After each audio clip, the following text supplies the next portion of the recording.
मग थेरपिस्ट लोकांना मला एक विचारायचं आहे, थेरपीची कधी गरज पडते का?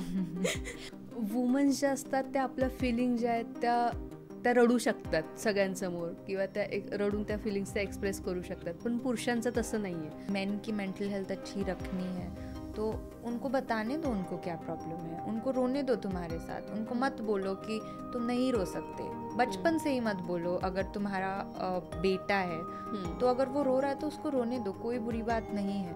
आप पहले से सिखाओगे कि जो भी इमोशंस है आप एक्सप्रेस करो, और it is okay for men to cry, to tell that they are not okay. काय डिफरन्स आहे टॉक्सिक रिलेशनशिपमध्ये आणि एक हेल्दी रिलेशनशिपमध्ये? That defines a healthy relationship कि दोनों का बहुत क्लैरिटी है. और सबसे बड़ा पार्ट हेल्दी रिलेशनशिप का ये होता है कि जब कोई कॉन्फ्लिक्ट आता है तो वो कैसे हैंडल करता है कोई पार्टनर. पॅनिक अटॅक आणि हार्ट अटॅक याच्यामध्ये मेन डिफरन्स काय आहे? आणि लोक पॅनिक अटॅकलाच हार्ट अटॅक समजतात. पैनिक अटैक में आप जब आपको कोई आपके साथ बैठता है, आपको थोड़ा पानी पिलाता है, आप थोड़ी सांसें लेते हो, आप थोड़ा शांत होते हो, तो आपको एकदम नॉर्मल लगने लगता है. पर हार्ट अटैक में ये सारे थोड़ा दुखना, हार्ट बीटिंग फास्ट, ये सब सिम्टम्स कंटिन्यूस थोड़ा टाइम रहते हैं ज़्यादा.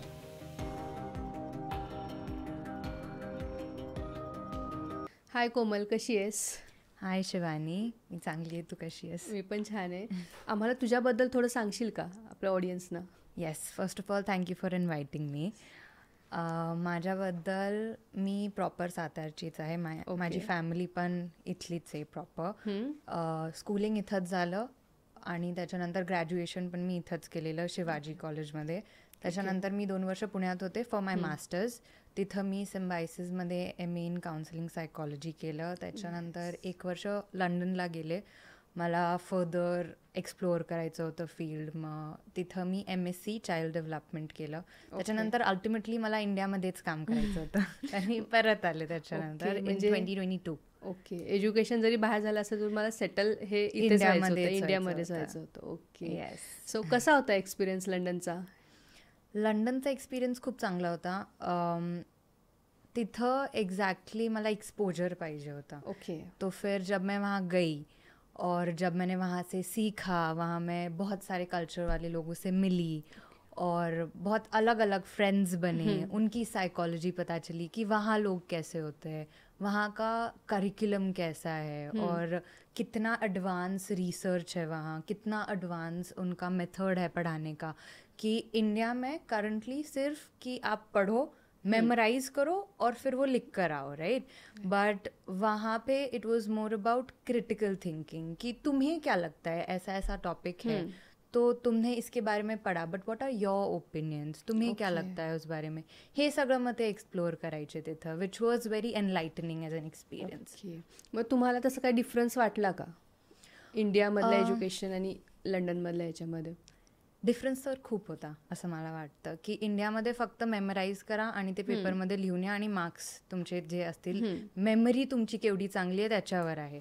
पण तिथं तुम्ही कसं ॲनलाइज करताय सिच्युएशनला, कुठल्या केसला तुम्ही कुठल्या अँगलनं बघताय, त्याला ग्रेड्स वगैरे होते. त्यांना मग क्रिटिकल थिंकिंग तुमची खूप वाढते आणि ते मला मेन डिफरन्स तिथं दिसायला. मग तुम्ही हेच का प्रोफेशन चूज केलं? एकदम डिफरंट प्रोफेशन आहे आणि मग तेच का असं तुम्हाला वाटलं करावं? आधी मला सब्जेक्टमध्ये इंटरेस्ट आलेला. ओके, ऑलवेज मला असं वाटलं की आय वॉन्ट टू नो की ह्यूमन माइंड कसं वर्क करतं, कोई इंसान किसी तरीके से बिहेव कर रहा है तो ऐसे क्यों कर रहा है, और कोई इंसान कुछ चीज़ें जो सोशली एक्सेप्टेबल नहीं है जैसे मे बी एडिक्शन, तो ये सब कर रहा है तो ऐसे क्यों कर रहा है. तो ये सब ह्यूमन बिहेवियर कैसा है और ऐसा क्यों है, वो पढ़ने में पहले इंटरेस्ट आया. फिर मुझे लगता है मेरी फैमिली ने हमेशा सिखाया है कि थोड़ा जो आप इतना सोसाइटी से लेते हो तो आपको कुछ रिटर्न में भी देना होता है, right. You can not just keep taking taking taking. तो मुझे ऐसा लगा अगर मैं ये करूँगी, इफ़ आई हेल्प पीपल, तो मुझे कहीं ना कहीं ये पार्ट मिलेगा कि मैं सोसाइटी को रिटर्न भी करूँ जितना मुझे मिल रहा है. This was a bigger part. And second part कि मुझे सब्जेक्ट में बहुत इंटरेस्ट था. त्यासाठी मग तुम्ही हे प्रोफेशन चूज केलं. ओके, मग आता तुम्हाला असं काय वाटतं की आता जे न्यू कमर्स आहेत, ज्यांना या फील्डमध्ये इंटरेस्ट आहे, सो त्यांना तुम्ही काय सजेशन द्याल? मला असं वाटतं की खूप ब्लूमिंग करिअर आहे आता मेंटल हेल्थ, खूप गरज पण आहे सोसायटीमध्ये. मग if you think of it, तुम्हाला सब्जेक्ट जर आवडतं, वेन वी टेक बायोलॉजी 2च ऑप्शन असतात, डॉक्टर किंवा मग त्यांना असं वाटतं की ते नाही झालं तर काय करावं, तर MSc करतात हे ते. पण I think this is a very good option as वेल.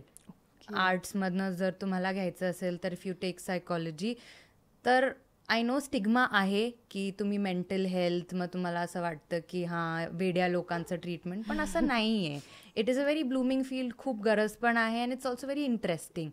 तर नक्की घ्यावं जर नवीन जनरेशनला वाटत असेल. आता मेंटल हेल्थ हा खूप म्हणजे मोठा इश्यू आपण म्हणू शकतो की ज्याच्याशी प्रत्येक जणच त्याच्यासोबत टॅकल करत असतं. सो त्याच्यामध्ये पण असं थेरपी वगैरे तुम्ही जे सेशन्स घेतात, आता तुम्ही एक थेरपिस्ट आहात, सो तुम्ही कुठल्या वेगवेगळ्या म्हणजे पद्धतीच्या तुम्ही ट्रीटमेंट ज्या आहेत किंवा ज्या थेरपी तुम्ही त्या प्रोव्हाइड करताय? मी आता मोस्टली पर्सन सेंटर्ड थेरपी करते आणि प्रोसेस ओरिएंटेड. म्हणजे थेरपीमध्ये खूप वेगळे वेगळे टाईप्स आहेत. Person centred, cognitive behavioural, emotion focused. मला असं वाटतं की आता इंडियामध्ये जास्त इफ वी सी थेरपिस्ट, ते फक्त थॉट्सवर वर्क करतात. मी जे वर्क करते, मी इमोशन्स आणि त्याच्या खाली काय चाललंय, अल्टिमेटली हे सगळं मग एकत्र घेऊन त्याला इमोशन फोकस्ड, प्रोसेस ओरिएंटेड आणि पर्सन सेंटर्ड हे 3 टर्म्स आहेत. मी जे थेरपी करले त्याला डिफाईन करायला मी ते करते. ओके. मला एक क्वेश्चन कालपासून म्हणजे असं माझ्या डोक्यात येत होता की काय मेन डिफरन्स आहे सायकोलॉजिस्टमध्ये आणि सायकॅट्रिस्टमध्ये? ह्या मेन डिफरन्स काय आहे दोघांमध्ये? हे मला वाटतं खूप लोकांना कन्फ्युजन आहे. मग जे सायकायट्रिस्ट असतात ते MBBS, मग MD, डॉक्टर, प्रॉपर डॉक्टर असतात आणि ते मेडिकेशन देऊ शकतात. हां, आणि ते मेजरली फोकस त्यांचं मेडिसिन देऊन तुम्हाला नीट करायचं असं असतं. पण आम्ही जे थेरपिस्ट आहोत, आम्ही आर्ट्स फील्डमधनं डिग्री घेतो आणि मग नंतर प्रॅक्टिस करतो. आम्हाला मेडिकेशन्स द्यायचं अलाउड नसतं. So we do not give medicines, we only provide talk therapy. म्हणजे आम्ही काउन्सिलिंग, काउन्सिलिंग बोलून आणि काय टूल्स देऊन, टेक्निक्स देऊन मग मेंटल हेल्थ इश्यू कव्हर करतो. ओके. मग आता जी काउन्सिलिंग आहे ते प्रत्येकजण तेवढं कंटिन्यू करतात का? आता काउन्सिलिंग म्हटल्यानंतर थोडासा पेशन्स लागतो, थोडंसं तेवढं हे पण पाहिजे की समोरचं जसं सांगतं तुम्ही तेवढं सिरियसली ऐकलं वगैरे असं पण पाहिजे. सो तुम्हाला तसं काय वाटतं की तेवढे पेशंटली ऐकतात? आत्ताची जनरेशन ऐकते, लाईक करंट जनरेशन, ज्यांना माहिती आहे की मेंटल हेल्थ इज इम्पॉर्टंट, ज्यांना माहिती आहे की ह्याला वेळ लागेल जरा. पण मला वाटतं की माझ्याकडे जे जरा मिडल एज्ड, जे माझ्यापेक्षा मोठे आहेत, मग त्यांना असं वाटतं की काय ही बोलतेय, म्हणजे एवढा पेशन्स नसतो टू सी रिझल्ट्स. कारण की मला वाटतं त्यांना जास्त विश्वास पण नाहीये ऑन द फील्ड की बोलून कसं काही नीट होऊ शकतो. मग तिथं जरा प्रॉब्लेम येते. पण मला वाटतं करंट जनरेशन ते खूप पेशंट आहेत, ते देतात फुल टाइम फॉर रिकव्हरी आणि खूप कन्सिस्टंट पण आहेत थेरपीमध्ये, जे मी बघते. ओके. म्हणजे तुमचे पेशंट्स आहेत कन्सिस्टंट. आणि अजून एक गोष्ट जी मला हायलाईट करायची वाटते की जे पेशंट्स असतात त्या लोकांना कसं कळत नाही की ते त्या ट्रॉमामधून जात आहेत किंवा मला मेंटल हेल्थ रिलेटेड प्रॉब्लेम आहेत. तर मग त्यांनी कसं ओळखायचं की मला काही बाबा प्रॉब्लेम आहे मेंटल हेल्थ रिलेटेड? काही साईन्स आणि सिम्पटम्स आहेत जे मी जेव्हा विचारते की काय काय प्रॉब्लेम आहे, मी बघते हे काय साईन्स आणि सिम्पटम्स आहेत का. फॉर एक्झाम्पल एन्झायटीमध्ये काय होतं, खूप फिजिकल सिम्पटम्स असतात. फॉर एक्झाम्पल काही झालं तर हार्ट खूप रेस होतो, स्वेट येतो आणि मग रात्री झोप लागत नाही, ओव्हर थिंकिंग, कंटिन्युअसली थॉट्स, मग आपण थॉट्स नाही थांबू शकत, खूप छोट्या छोट्या गोष्टीमध्ये चिंता होते की आता काय होणार, आणि you go to end case scenario कि what if everything goes wrong, सब खराब हो गया तो क्या. और जब भी आप सोचते हो फिर उसी डायरेक्शन में सोचते हो कि अरे मैं ये करूंगी तो ये खराब हो जाएगा, वो खराब हो जाएगा, और आप कांस्टेंट स्ट्रेस और पैनिक में रहते हो. दिस इज अ सिम्टम कि आपको हेल्थ सीक करनी चाहिए. ये हो गया एंजाइटी का. और डिप्रेशन में आप सबको दूर रखते हो, आपको अकेला रहना है, आपको जो चीज़ें पसंद थी पहले आप अभी वो नहीं कर पा रहे, आप बस रूम में रहते हो, अकेले रहते हो, ऐसा लगता है एनर्जी नहीं है, कशामध्येच इंटरेस्ट नसल्यासारखं. हाँ, एनर्जी नसते, एनर्जी चला जाना. तो these are all symptoms and science. जब आप देखो और आपको लगे कि आप या आपके आजू बाजू में किसी में चेंज हो रहा है ऐसा, that is the sign you need help. Okay. म्हणजे प्रत्येक वेळेला आपल्याकडे चॉईस असते का की आपण थेरपिस्टकडे जायचं का आपल्याला प्रॉपर सायकॅट्रिस्टची गरज आहे, हा आपला चॉईस असतो? तुम्ही जाऊ शकता, पण if it is not intense, खूप जास्त इंटेन्स नाही आहे, खूप जास्त टाईम नाही झाला, 6-7 मंथ्स नाही झाला, तर रिसेंटली स्टार्ट झालंय, मग तुम्ही आधी थेरपी घ्या. पण खूप इंटेन्स आहे की बिल्कुलच एनर्जी नहीं है, बिस्तर से भी नहीं उठ पा रहे हो आप, ओके राइट, तो फिर तब दैट इज द टाइम, या इतना इंटेंस होने से थोड़ा पहले आपको फिर साइकाइट्रिस्ट को दिखाना चाहिए, क्योंकि आपको दवाई की जरूरत है, सिर्फ टॉक थेरपी से नहीं होगा. म्हणजे इनिशियल स्टेजला जेवढा कमीत कमी वेळेमध्ये आम्ही सायकोलॉजिस्ट पर्यंत पोहोचू तेवढं चांगलं आहे. त्यानंतर मग फक्त सायकॅट्रिस्टच आपली हेल्प करू शकतो. हो, एक्झॅक्टली. ओके. मग आता तुमच्याकडे जेव्हा येतात तेव्हा तुम्ही मेडिसिन वगैरे देत नाही, तर मग तुम्ही जशी थेरपीचे तुम्ही प्रोव्हाइड करताय लोकांना, ते थेरपी देताना ते लोक म्हणजे कसे रिॲक्शन असते त्यांची? आधी तर खूप कन्फ्युज्ड असतात, कारण की इंडियामध्ये इट्स अ न्यू फील्ड, सगळ्यांना माहिती नहीं है कि थेरेपी म्हणजे एक्जैक्टली काय होतं. तो फिर उसमें हम फर्स्ट सेशन में उनको सब डीब्रीफ करते हैं कि थेरेपी में ये है, ऐसे ऐसे ऐसे होता है, कि आपका जो रोल है वो आपको खुल के सब बताना है, आपको क्या हो रहा है. मेरा जो रोल है मैं वो बताती हूँ कि मैं सब सुनूंगी, समझूंगी. फिर अपन दोनों मिलके कुछ गोल सेट करते हैं हम क्लाइंट के साथ, कि आपको थेरेपी से क्या अचीव करना है अल्टीमेटली, कि आप यहाँ क्यों हो. फिर जब वो गोल्स सेट हो जाते हैं, फिर हम उस डायरेक्शन में धीरे धीरे, कि थॉट्स में अगर आपके कोई डिस्टॉर्शंस है, कुछ ब्लॉक्स है, तो वो पहले उस पर काम करते हैं, इमोशनली काम करते हैं, और एक सेफ स्पेस बनाते हैं क्लाइंट के लिए. क्योंकि अभी क्या हो गया, it's very, today is a very isolated generation, सब फोन पे होता है, सब अल्टीमेटली रूम में होते हैं और अपने फ़ोन पे होते हैं. ह्यूमन इंटरेक्शन बहुत कम हो गया है, कि हाँ बाहर जाते हैं, मिलते हैं, पर अल्टीमेटली वापस ज़्यादा से ज़्यादा क्या, कहाँ टाइम जा रहा है, तो इंसान का फ़ोन पे ही जा रहा है, तो उससे बहुत आइसोलेशन आ जाता है. तो ह्यूमन इंटरेक्शन नहीं होता, किसी से बात करनी है तो भी फ़ोन पे होती है, चैटिंग पे होती है. तो वो जो मेन एसेंस है किसी एक ह्यूमन के साथ बैठ के बात करने का, वो मिसिंग है. तो हम जब वो होता है तो एक जो लोनलीनेस फैक्टर जो भी बढ़ गया, वो कम होता है, कि आप किसी से बात कर रहे हो, कोई है जो आपका सुन रहा है, जो आपकी मदद कर रहा है, और जिसके साथ आपको अकेला नहीं लग रहा. So this is the first thing जो हम किसी एक क्लाइंट को प्रोवाइड करते हैं, और उनको समझाते हैं कि थेरेपी में ऐसा ऐसा होगा, हम इस गोल्स के लिए काम करेंगे, और अल्टीमेटली फिर जब वो गोल्स अचीव हो जाते हैं, yes I am with you, और अल्टीमेटली जब वो गोल्स अचीव हो जाते हैं, देन वी टर्मिनेट. ओके. म्हणजे कुठले सेशन्स घ्यायचे, कधी, कितीपर्यंत त्याचं ड्युरेशन काय असतं, तुम्ही ते आधीच क्लायंट्सला जे असतात तुमच्या पेशंट्सला ते तुम्ही सांगता की असे असे आपले सेशन्स असणार आहेत, त्याच्यामध्ये आपलं एवढं ड्युरेशन असणार आहे, त्याच्यामध्ये आपण हे स्टेप्स घेणार आहेत. मग त्याच्या तुम्ही जेव्हा ह्या गोष्टी सांगतात तेव्हा त्यांच्याकडून एक पॉझिटिव्ह रिप्लाय येतो का, की हां बाबा कोणतरी आहे मला ऐकणारं वगैरे, किंवा माझं प्रॉब्लेम आता सोल्युशन जे आहे ते मला भेटेल, असं त्यांना वाटतं का? येस, जेव्हा आम्ही सगळं सांगतो की असं असं असणार आहे, मग ते होतात कम्फर्टेबल, की ठीक आहे बघू, पण ड्युरेशन आम्ही नाही सांगू शकत. कोणी लोक असतात जे फटाफट अडॅप्ट करतात, की हां ठीक आहे, ते जे टूल्स ते प्रॅक्टिस करतात आणि त्यांना लगेच चेंजेस देतात. बट कोई ऐसे होते हैं जिनको थोड़ा टाइम लगता है, क्योंकि उनका इशू भी बहुत बड़ा होता है, या बहुत डीप वूंड होता है, या बहुत ज़्यादा इंटेंसिटी होती है जिसी भी चीज़ से वो जा रहे होते हैं, तो तब थोड़ा टाइम लगता है. इसलिए हम पहले से नहीं बताते कि इतना इतना टाइम लगेगा, तो हम बस बोलते हैं कि टाइम लग सकता है, बट विद द फ्लो देखेंगे की आपका पर्सन डिपेंड आहे शेवटी ते, प्रोग्रेस कसा आहे, मग अल्टिमेटली तसं डिसाईड करतो. ओके. आता तुम्ही जस्ट म्हणलात की आधीच्या काळामध्ये ह्युमन इंटरॅक्शन व्हायचं, लोकांचं बोलचाल जरा जास्त व्हायची आत्ताच्या ह्याच्यापेक्षा, तर मग आत्ता त्या मोबाईलमुळे इम्पॅक्ट झालेला आहे लोकांच्या ह्याच्यावरती, की इंटरॅक्शनच बंद झालेलं आहे. मग त्यामुळे एक असं असू शकतं का की आधीच्या काळामध्ये म्हणजे कोणाला जास्त मेंटल हेल्थ किंवा एखाद्या थेरपिस्टची गरज नव्हती लागत, असं ते एक रिझन असू शकतं का? येस, मला वाटतं हा एक पार्ट मोठा आहे. आधी मेंटल हेल्थ इश्यू जास्त नव्हते, पण मला वाटतं सेकंड मोस्ट इम्पॉर्टंट पार्ट आहे की अवेअरनेस नव्हती आधी एवढी, की कुणाला काय प्रॉब्लेम असेल पण. तर इंडियन साइकोलॉजीमध्ये असंच आहे की हाँ इसका शायद कर्म ही गलत था, या ये शायद इंसान ही खराब है, या एक फेज है, या तो उसको बहुत छोटा बना देते थे कि ऐसा कुछ नहीं है, छुपाते थे क्योंकि बहुत शेम और शर्म अटैच्ड है मेंटल हेल्थ इश्यूज के लिए, और अवेयरनेस नहीं था. अब अवेयरनेस भी ज़्यादा है, तो लोगों को पता है कि हेल्प भी सीक आउट करनी है, क्या करना है, कैसे करना है, नंबर 1. और नंबर 2, अब इसीलिए भी ज़्यादा है, you are completely right Shivani, क्योंकि बहुत आइसोलेटेड और अलोन है इंसान.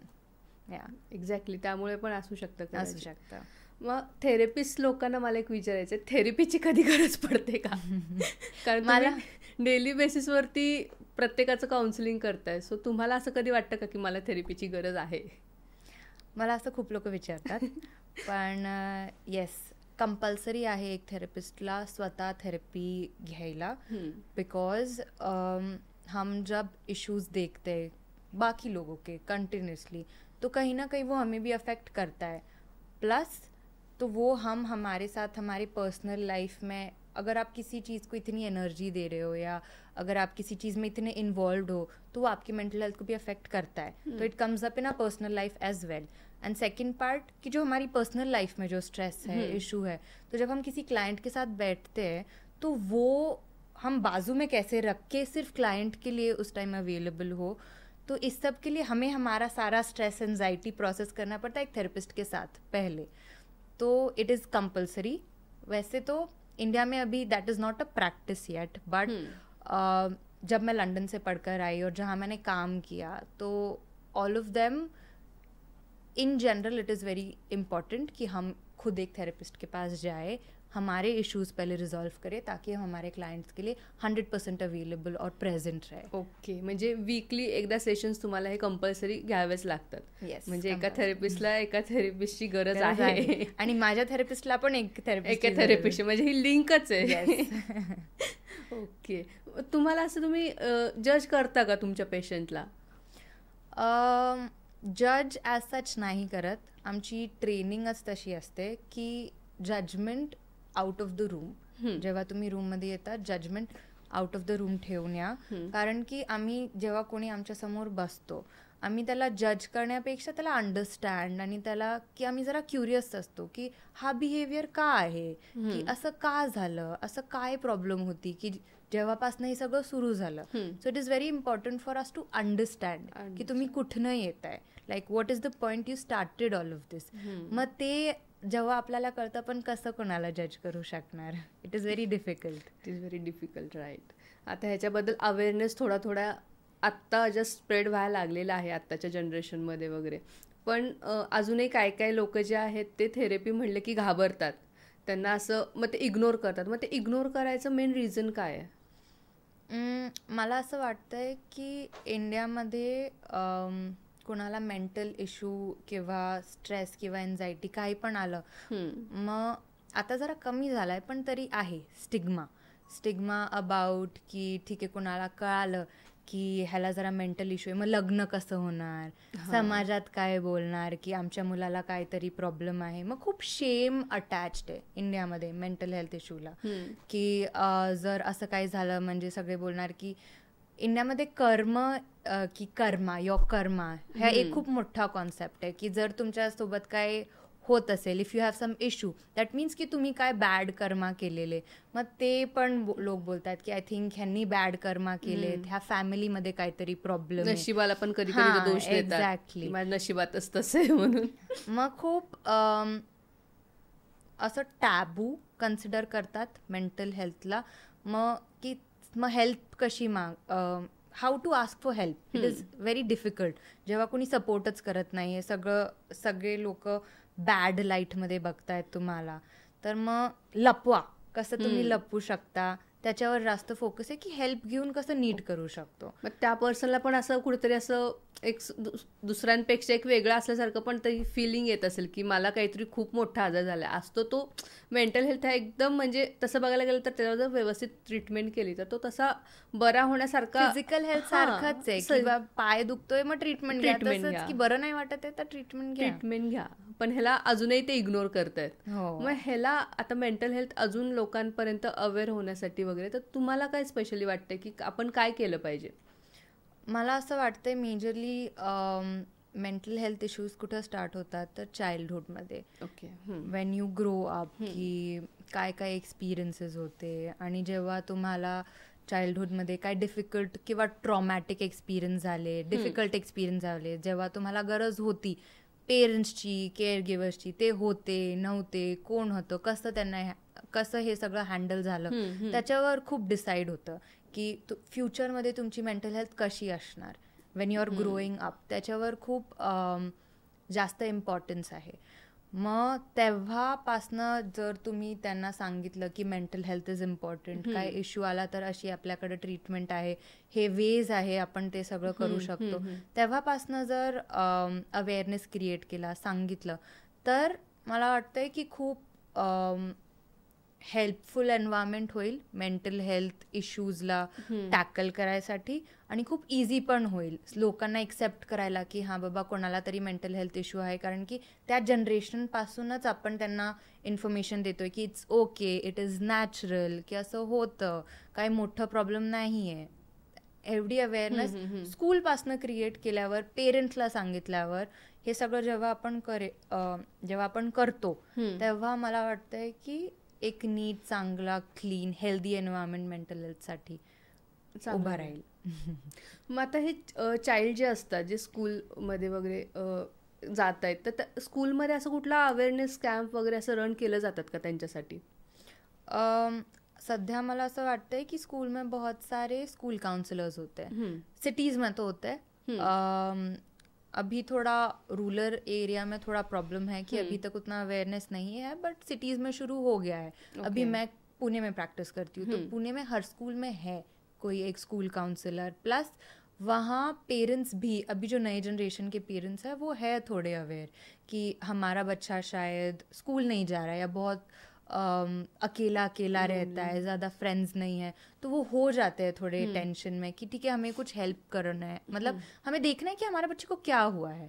तो फिर वो आते हैं थेरेपिस्ट के पास जो प्राइवेट प्रैक्टिस में है, या स्कूल काउंसलर्स के पास जाते हैं. टीचर्स में भी अवेयरनेस है कि अगर कोई बच्चा बहुत अच्छा कर रहा था, अचानक से वो बहुत अकेला रहने लग गया है, उसका कहीं ध्यान नहीं लग रहा, तो मतलब कुछ इशू हो रहा है उस बच्चे के साथ, तो टीचर्स में भी अवेयरनेस है, तो वो भी पेरेंट्स को बता के दे ऑल्सो सजेस्ट कि तुम किसी थेरेपिस्ट के पास जाओ या डॉक्टर के पास भी जाओ.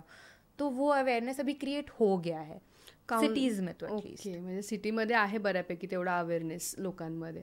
आणि काउन्सिलर जे असतात ते स्कूलमध्ये, आता तुम्ही सांगितलं की स्कूलमध्ये पण असतातच, पण कॉर्पोरेट ह्याच्यामध्ये पण असतातच, राईट? हां, कॉर्पोरेट ऑफिसेसमध्ये पण एक काउन्सिलर आहे आता कंपल्सरी, कारण की work life balance, work stress हे सगळं खूप वाढलं आहे, आणि हे वाढल्यामुळं लोकांना खूप स्ट्रेस आहे. नंबर 1 फॅमिली, मग वर्क प्रेशर, हे सगळं to manage, help all of them की काय करू शकता, टू हॅव सम टूल्स. मग कॉर्पोरेट ऑफिसेसमध्ये पण आता सायकोलॉजिस्ट ते कंपल्सरी एक केबिन पोस्ट असतेच त्यांच्यासाठी. ओके, तुम्हाला असं वाटतं का की आजकालचे जे पॅरेंट्स आहेत ते या म्हणजे एज्युकेशनची जी आता कॉम्पिटिशन लागली आहे की 10th आली म्हणल्यानंतर एवढे स्कोर्स झाले पाहिजेत, 12thला एवढे स्कोर्स झाले पाहिजेत, मग तुम्हाला असं वाटतं का की हे लोक मुलांवरती खूप बर्डन टाकतायत? मी आता जेव्हा केसेस बघते, असे बर्डनचे केसेस अनफॉर्च्युनेटली अजून पण खूप आहेत की पेरेंट्सला असं वाटतं की आमच्या मुलानं फर्स्ट यावं, खूप चांगलं करावं, मग सक्सेसफुल करिअर होईल. मग हे सगळं is a natural expectation coming from a parent, पण हे आता आहेच. लेकिन ये अच्छा है नहीं, बच्चे के लिए अच्छा नहीं है, क्योंकि जब हम उसके हिसाब से देखते हैं तो वो फिर हर चीज़ से डरने लग जाएगा कि मैं फर्स्ट नहीं आया तो मैं मेरे पेरेंट्स को कैसे देखूंगा, या वो डिसअपॉइंट हो जाएंगे. तो फिर वो डर अपने अंदर उसके रह जाता है कि अगर कुछ भी मैंने गलत किया तो फिर शायद मैं मेरे पेरेंट्स को डिसअपॉइंट कर दूंगा. फिर वो खुद को एज अ फेलियर देखने लगता है. तो फिर वो बहुत परफेक्शनिज्म चेज करता है कि मुझे सब कुछ परफेक्ट चाहिए, मुझे सब कुछ फर्स्ट. और जब वो नहीं मिलता, उतना ही जल्दी उनकी मेंटल हेल्थ डिग्रेड हो जाती है, क्योंकि वही देखा होता है, वही सीखा होता है और वही उनको लगता है कि वही उनसे एक्सपेक्टेशंस है. तो फिर जब वो फुलफिल नहीं हो पाती तो बच्चे बहुत फिर जल्दी गिव अप करते हैं खुद पे कि शायद मैं फेलियर हूँ, मेरे से कुछ नहीं हो पा रहा, क्योंकि मैं फर्स्ट नहीं आ पा रहा, या मैं उतने अच्छे से नहीं कर पा रहा. तो फिर या तो वो हर चीज़ से डरने लगते हैं, या वो हर चीज़ से भागने लगते हैं क्योंकि वो उतना अच्छे से नहीं हो पा रहा होता है, या वो खुद को बहुत डाउट करने लगते हैं कि मेरे से तो शायद कुछ नहीं हो पाएगा. सो दीज आर थिंग्स जो मैंने देखा है अभी बच्चों में बहुत बढ़ गया है, जिनके पेरेंट्स बहुत कॉम्पिटिटिव होते हैं, तो चिल्ड्रन डू सफ़र. म्हणजे पॅरेंट्सनी पण तेवढं प्रेशराईज मुलांना नाही केलं पाहिजे. म्हणजे लोक ते करतात, 10th आली 12th आली की टीव्ही बंद, मोबाईल बंद, लॉकरमध्ये असतात त्यांचे फोन वगैरे. मग त्याचा डायरेक्टली इनडायरेक्टली त्यांचा परिणाम त्यांच्यावरती होऊन जातो. मग हे जे लोक असे करतायत त्यांच्यासाठी तुम्ही काय सांगा? की जरा स्ट्रिक्ट होणं इम्पॉर्टंट आहे की your child is not spending a lot of time on phone, with friends, running around, की एवढं तुम्ही बघा की अभ्यास वगैरे करतायत. मेन प्रोसेसवर फोकस करा. रिझल्ट ओरिएंटेड नका हो की तू फर्स्टच आला पाहिजे, एवढे पर्सेंटेजच पाहिजे. तो प्रेशर नका टाकू मुलांवर की ते करतायत की ठीक आहे. एफर्टला तुम्ही प्रेज करा की बाबा आज तू खूप अभ्यास केला किंवा तू आज 2 तास तुम्हाला बोला आणि तू बसला. तर एफर्टला तुम्ही प्रेज करा. मग त्यांना असं वाटतं की ठीक आहे, मी एफर्ट करतोय ना, that is more important than the result. म्हणजे आता तुम्ही जसं म्हटलात की 2 तास अभ्यास केला, म्हणजे त्याला बाकीचे जे त्याला एक काहीतरी आपण रिटर्न देऊ शकतो की त्याने आता 2 तास अभ्यास केला तर त्याच्या एक मेंटल हेल्थ स्ट्रॉंग राहण्यासाठी किंवा त्याला हॅपी ठेवण्यासाठी आपण त्याला रिटर्न काहीतरी देणं गरजेचं आहे. त्याला काय आवडतं, फुटबॉल खेळायचं, मग त्याला जर जायचंय फुटबॉल खेळायला मग जाऊ द्या ना, की ठीक आहे. एफर्टला प्रेस करा की तू केलाय अभ्यास, ठीक आहे, you can do whatever you want now. आता मोबाईलचा एक आपला टॉपिक निघाला होता, तो लहान मुलांना ना आजकाल म्हणजे बरेचसे जण जेवताना फोन देतात. तर त्याचा इम्पॅक्ट होतो का लहान मुलांवरती? खूप होतो. दैट इज़ ट्रू कि जब कोई बच्चा डेवलपिंग एज में है, राइट, और हम उसको एक टास्क प्लस दूसरी टास्क प्लस तीसरी टास्क ऐसे जब मल्टीपल टास्क एक साथ देते हैं तो अंदर there is a term called ADHD, right. उसमें कोई बच्चा एक चीज़ पे फोकस नहीं कर पाता, राइट, कि किसी चीज़ में अटेंशन नहीं हो पा रहा है या किसी चीज़ के लिए ज़्यादा देर बैठ नहीं सकते. सो ये इशू बहुत आता है कि फिर जब हम ऐसे मल्टीपल टास्क किसी यंग एज से ही किसी को कराते हैं तो उनका किसी एक चीज़ में फिर वापस फोकस नहीं आता या इट इज़ वेरी डिस्ट्रैक्टिंग. तो उनका दिमाग में 25 चीज़ें एक साथ चलती रहती है एंड दैट बिकम्स तुम्हारे ब्रेन का पैटर्न.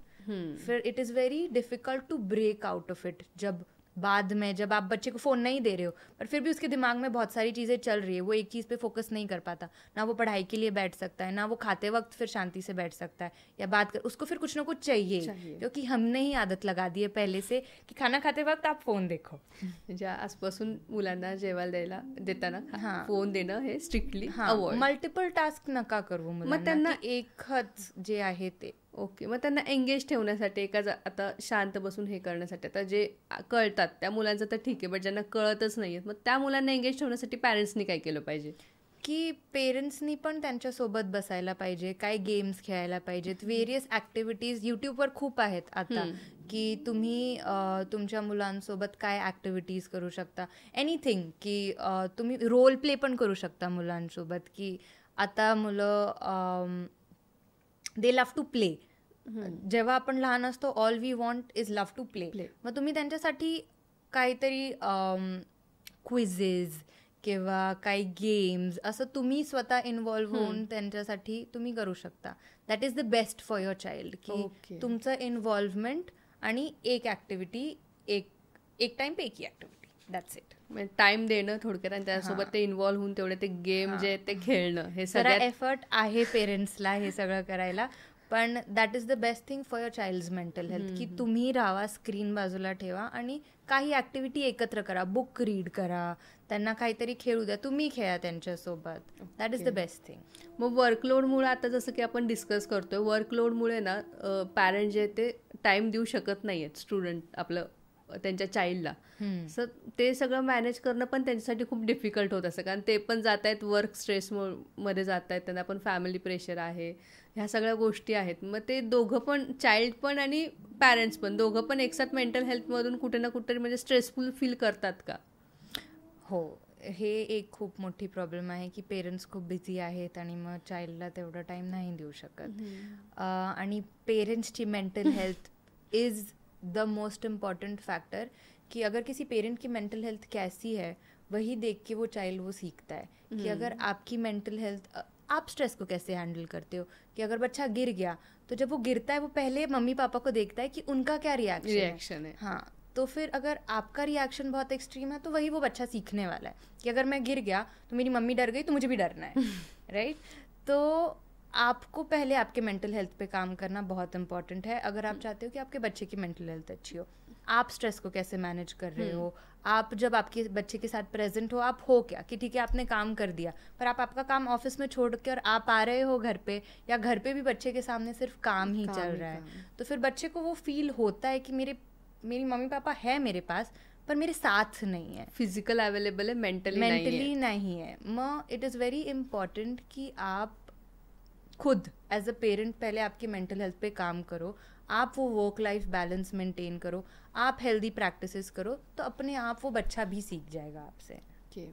आता स्ट्रेसचा आपला हे निघाला, तर मला एक क्वेश्चन तुम्हाला विचारायचं आहे की तुम्ही तुमचा स्ट्रेस बस्ट कसा करता. म्हणजे काही लोक कॉफी पिऊन त्यांचा स्ट्रेस बस्ट करतात, फिरायला जातात. तुमचं स्ट्रेस बस्टर काय आहे? नंबर 1 माझं स्ट्रेस बस्टर आहे माय थेरपी. माझी स्वतःची थेरपी वन्स अ वीक जे की तिथं मला काय होतंय की मी कुठंही दुसरीकडं शेअर नाही करू शकत, मी तिथं करते. मग त्याच्यानं मला तिथं काही सोल्युशन्स मिळतात आणि तिथं जरा हाफ ऑफ द बर्डन तिथं मग कमी होतो. आणि त्याच्यानंतर मला डॉग्स खूप आवडतात. मग आमच्याकडं 2 डॉग्स आहेत. मग मी काही नाही करत, फक्त त्यांच्यासोबत बसते, आय प्ले विथ देम. मी त्यांना वॉकला घेऊन जाते, we go for a walk. सगळं सोडून फक्त how can I ground myself in the present. कारण की स्ट्रेस आणि एन्झायटी आणि all of these things are related to either past और फ्युचर. की पास्टमध्ये असं झालं तसं झालं, किंवा पुढं काय होईल, कसं होईल. All of these things bring a lot of stress. Me practice करते की मी जास्तून मॅक्सिमम टाईम प्रेझेंटमध्ये कशी येऊ शकते. For example, how can I be in present. I read. I spend a lot of time with my dogs. I spend a lot of time with my family. I like to cook. So if I cook sometimes, so I put on some music आणि मग मी cook करते. फिर cook करते वक्त it is just me and the process that is happening. It is also very grounding कि आपका कहीं और डिस्ट्रैक्शन नहीं है, आप बस इस मोमेंट में हो ना, आप काम का सोच रहे हो ना किसी और चीज़ का बस सोच रहे हो कि हाँ अब मैं ऐसे बनाऊंगी. जब आप बहुत प्रेजेंट ओरिएंटेड होते हो तो आपको वैसे ही ब्रेक मिल जाता है हर चीज़ से. कि अभी मैं आपसे बात कर रही हूँ तो मुझे नहीं चल रहा कि ठीक है घर पे क्या हो रहा होगा, मेरे डॉग्स क्या कर रहे होंगे. जब हम बहुत फ्यूचर ओरिएंटेड या हम जब प्रेजेंट में नहीं होते, that brings in a lot of stress. तो मैं यही कोशिश करती हूँ जितना हो सके. ऐसा एज अ ह्यूमन हो जाता है मेरे से भी कि नहीं हो पाता फुल टाइम आप 100% प्रेजेंट हो इन द मोमेंट. बट मैं कोशिश करती हूँ काम के बाद कि मैं या तो बहुत मेरे डॉग्स के साथ टाइम स्पेंड करूँ, या फैमिली के साथ करूँ, या कहीं चली जाऊँ बाहर. बस एक वॉक भी सफिशिएंट है बहुत सारे काम के बाद. जब जस्ट आप कोई वॉक कर रहे हो, आप देख रहे हो कि आजू बाजू में लोग क्या कर रहे हैं या क्या हो रहा है, when you are very present in that moment, तो वो इटसेल्फ इज वेरी रिफ्रेशिंग. आता आपण जे बोललो की तुम्ही स्ट्रेस बस्ट असा करता, तर आपण त्यानंतर मला एक गोष्ट तुम्हाला एक विचारायची आहे की जे आपले काउन्सिलिंग जेव्हा आपली थेरपी वगैरे सुरू असते तेव्हा पण तुम्ही एकदम कामली सगळ्या गोष्टी ऐकून घेता समोरच्याच्या आणि तुम्ही त्याला त्या अकॉर्डिंग गाईड करतात. मग त्यासाठी काय मेडिटेशन वगैरे असतं का तुमचं डेली बेसिसवरती? मी सजेस्ट करते मेडिटेशन इज व्हेरी हेल्पफुल. तर आफ्टर टॉकिंग हा मेडिटेशन टूल्स हे सगळं 5% पार्ट आहे थेरपीचं. की आम्ही लास्टमध्ये सांगतो की ठीक आहे तुम्हाला जरा ग्राउंडिंगची गरज आहे, राइट. कि तुम्हें थोड़ा ठीक है तुम ये सब कर रहे हो, पर ऐसा टाइम होता है जब आप बहुत गुस्सा हो जाते हो या आप बहुत स्ट्रेस में हो, तो जस्ट 5 मिनट ब्रीदिंग टेक्निक या ऐसे कुछ छोटे मोटे टूल्स जिससे आप टेम्पररीली थोड़ा बेटर फील करो. और जब आप ये एज अ प्रैक्टिस करते हो तो आपके जो ब्रेन के न्यूरॉन्स है वो अल्टीमेटली उस पैटर्न में वायर हो जाते हैं. कि हाँ अगर मुझे बहुत गुस्सा आ रहा है और अब मैं ये करूँगी तो मैं शांत हो जाऊँगी, तो that is your go to neuron path. फिर आप अल्टीमेटली धीरे धीरे धीरे धीरे फिर आपको जैसे ही गुस्सा आएगा आपको पता होगा क्या करना है और आपका ब्रेन अपने आप शांत हो जाएगा. Just taking a few breaths. या जिन लोगों को नींद नहीं आती उनके लिए फिर एक प्रोग्रेसिव मसल रिलैक्सेशन करके यूट्यूब पे एक एक्सरसाइज है, फिर मैं वो सजेस्ट करती हूँ क्योंकि उससे बॉडी पूरी रिलैक्स हो जाती है, तो फिर उसके बाद नींद बेटर आती है. और अभी जो रिसेंट रिसर्च चल रही है थेरेपी में उसमें सबसे ज़्यादा फोकस इसी चीज़ पे है कि थॉट्स एक पार्ट है. राइट अपने स्ट्रेस और इमोशंस का सब थॉट एक पार्ट है, बट बहुत ज़्यादा काम अभी बिलो द नेक हो रहा है. फॉर एग्जाम्पल कि हमारी बॉडी भी बहुत ज़्यादा स्ट्रेस और ट्रॉमा होल्ड करती है. मतलब जब हम बहुत स्ट्रेस में होते हैं, एनजाइटी में होते हैं, तो हमारा पेट दुखता है, पेट में गड़गड़ होता है. हाँ. राइट तो ऐसे फिजिकल सिम्टम्स भी है क्योंकि हमारे बॉडी में भी उसका अफेक्ट पड़ रहा है. तो जब वो होता है तो हम बहुत सारे बॉडी रिलैक्सेशन एक्सरसाइज की, जस्ट थोड़ा स्ट्रेचिंग, थोड़ा योगा या बॉडी रिलैक्सेशन एक्सरसाइजेज, इससे भी जब आप प्रैक्टिस करते हो तो आपके मेंटल हेल्थ पे काफ़ी असर पड़ता है. तो हम फिजिकल एक्टिविटी पे भी बहुत फोकस करते हैं end it is also very important. Meditation, breathing, is sub say again your body relaxes, और जब आपकी बॉडी रिलैक्स्ड है तो आपका माइंड अपने आप सोचता है कि ठीक है, इतनी कोई टेंशन की बात नहीं है, बॉडी रिलैक्स्ड है मतलब सब ठीक है. म्हणजे फिजिकल हेल्थ आणि मेंटल हेल्थ दोघं एकमेकांशी कोरिलेटेड जास्त. आता तुम्ही जसं आता म्हणलात की पोटात गोळा येतो काही ऐकल्यानंतर, तसं आपल्याला रिझल्टच्या वेळेला आय थिंक सो येतो होत होतं. म्हणजे मेंटली पण असं की अरे आपण काय आपल्याला रिझल्ट लागेल, आणि प्लस त्याच्यामधून आणि प्रेशर पण मेंटली की काय होतंय. सेम ते आपल्याला फिजिकली पण फील होतं, आपल्या पोटात हार्टबीट वाढते, कारण पेपरमध्ये काय लिहिलंय आपल्यालाच माहिती असणार आहे. एक्झॅक्टली. मग तेव्हा 5 मिनिट प्रॅक्टिसेस, ब्रीदिंग, जरा ग्राउंडिंग एक्सरसाइजेस, 5, 4, 3, 2, 1 असे खूप वेगळे वेगळे टेक्निक्स आहेत जे आम्ही प्रोव्हाइड करतो, किंवा तुम्ही पण यूट्यूबवर बघून करू शकता. त्यानं जरा रिलॅक्सेशन आणि helpful for mental health. Okay. आता अँझायटीपासून जर टॅकल करायचं असेल अँझायटीला, तर ते कसं केलं पाहिजे? नंबर 1 थिंग की आधी तुम्हाला माहिती पाहिजे की तुम्हाला एन्झायटी होती आहे. बरोबर. तुम्ही जेव्हा नोटीस करता की खूप ओव्हर थिंकिंग वाढली आहे किंवा खूप छोट्या छोट्या गोष्टीमध्ये टेंशन येतं, राइट, आपका कहीं ध्यान नहीं लग रहा, हर छोटी चीज़ पे आपको डर लगने लग गया है, और जब फिजिकली आपको कोई सिम्टम फील हो रहा है, जैसे आपकी हार्ट बीट बहुत बढ़ जाती है अचानक, और आपके पेट में प्रॉब्लम, गट इश्यूज होने लग गए हैं, this is all related to anxiety. जब आपको ये सब फील होता है तो दैट इज़ द टाइम आपको नोटिस करना है कि आपको एनजाइटी हो रही है, और फिर आप हेल्प सीख करो किसी भी थेरेपिस्ट, या अगर आपको कोई थेरेपिस्ट नहीं पता, आपको कोई अच्छा डॉक्टर, साइकाइट्रिस्ट पता है, उनके पास जाइए, उन्हें पूछिए कि उनके कॉन्टैक्ट में कोई थेरेपिस्ट है या नहीं है. तो number 1 is reaching out for help, कि आप रीच आउट नहीं करोगे तब तक आप वो ट्रीट ही नहीं कर पाओगे. क्योंकि जब तक आपको पता नहीं है नंबर 1 आपको क्या हो रहा है, और आपको पता चल गया कि कुछ तो गड़बड़ है, तो आपको रीच आउट करना है, पूछना है कि अब इसके लिए क्या कर सकते हैं, या तो गूगल पे सर्च करो, दैट इज़ द ईजीएस्ट वे. तो जब हम रीच आउट करते हैं, फिर उसके बाद थेरेपी से बहुत ज़्यादा एनजाइटी पे फ़र्क पड़ता है, क्योंकि एनजाइटी आपके अंदर तब आती है जब आप किसी एक थिंकिंग पैटर्न में सोच रहे हो, right. For example worst case scenario सोच रहे हो कि सब कुछ गलत होने वाला है, या ये होने ही नहीं वाला, या आप बहुत खुद पे सेल्फ डाउट करने लग गए हो कि मेरे से नहीं हो पाता, या मेरे से नहीं हो पाएगा, राइट. और ऐसे बहुत सारे तरीके के थिंकिंग पैटर्न्स होते हैं, जो उसका निगेटिव थिंकिंग करना. हाँ. तो जो आपके साथ आपका थेरेपिस्ट पॉइंट आउट करता है कि देखो आप ये थिंकिंग पैटर्न्स में हो, जिसकी वजह से एनजाइटी हो रही है, तो हम वो पकड़ते हैं, फिर उसको हम धीरे धीरे चेंज करते हैं, उसको चैलेंज करते हैं कि ऐसा है क्या, नहीं है. तो व्हाट आर डिफरेंट वेज कि अब जो इंसान खुद को बहुत सेल्फ डाउट करता है, तो वो सिर्फ ब्लैक एंड वाइट में सोच रहा है कि मेरे से कुछ नहीं हो पाता. ऐसा तो नहीं है ना. अगर आप कुछ कर रहे हो, आप आपका काम कर रहे हो, आप आपके घर पे सबके साथ हो, आप आपका डेली रूटीन कर रहे हो, तो ऐसा नहीं है कि आपसे सब कुछ नहीं हो पा रहा. आप कर रहे हो, कुछ पर्टिकुलर चीज़ें हैं जो नहीं हो पा रही, पर ये जो थिंकिंग कॉग्निटिव डिस्टॉर्शंस होते हैं वो बहुत ह्यूमंस में बहुत नेचुरली होते हैं, और जब एनजाइटी होती है ये बहुत इंटेंसिटी में बढ़ गए होते हैं. तो थेरेपी से वो धीरे धीरे उसको कैच करते हैं, उसको चेंज करते हैं, वहाँ हेल्प होता है. और नंबर 2 कि अभी एनजाइटी इसीलिए भी बढ़ गई क्योंकि फिजिकल एक्टिविटी बहुत कम हो गई है लोगों की, कि आप बस एक रूम में ही हो, और आपकी वो जो एनर्जी है जो यूजुअली पहले काम आ जाती थी, लाइक पहले लोग बहुत काम करते थे, इन सेंस फिजिकल एक्टिविटी बहुत करते थे, वॉकिंग बहुत होती थी, फिजिकल लेबर बहुत था, पर अभी वो नहीं है. तो वो एनर्जी वैसे ही अंदर के अंदर है, तो वो ट्रांसफॉर्म हो जाती है ओवर थिंकिंग में, कि अब वो बॉडी वो एनर्जी कहीं यूज़ नहीं कर पा रही, तो कैसे यूज़ करेगी, तो मल्टीपल थॉट्स आते रहते हैं, इसका क्या होगा, उसका क्या होगा, इस प्रॉब्लम का, उस प्रॉब्लम का।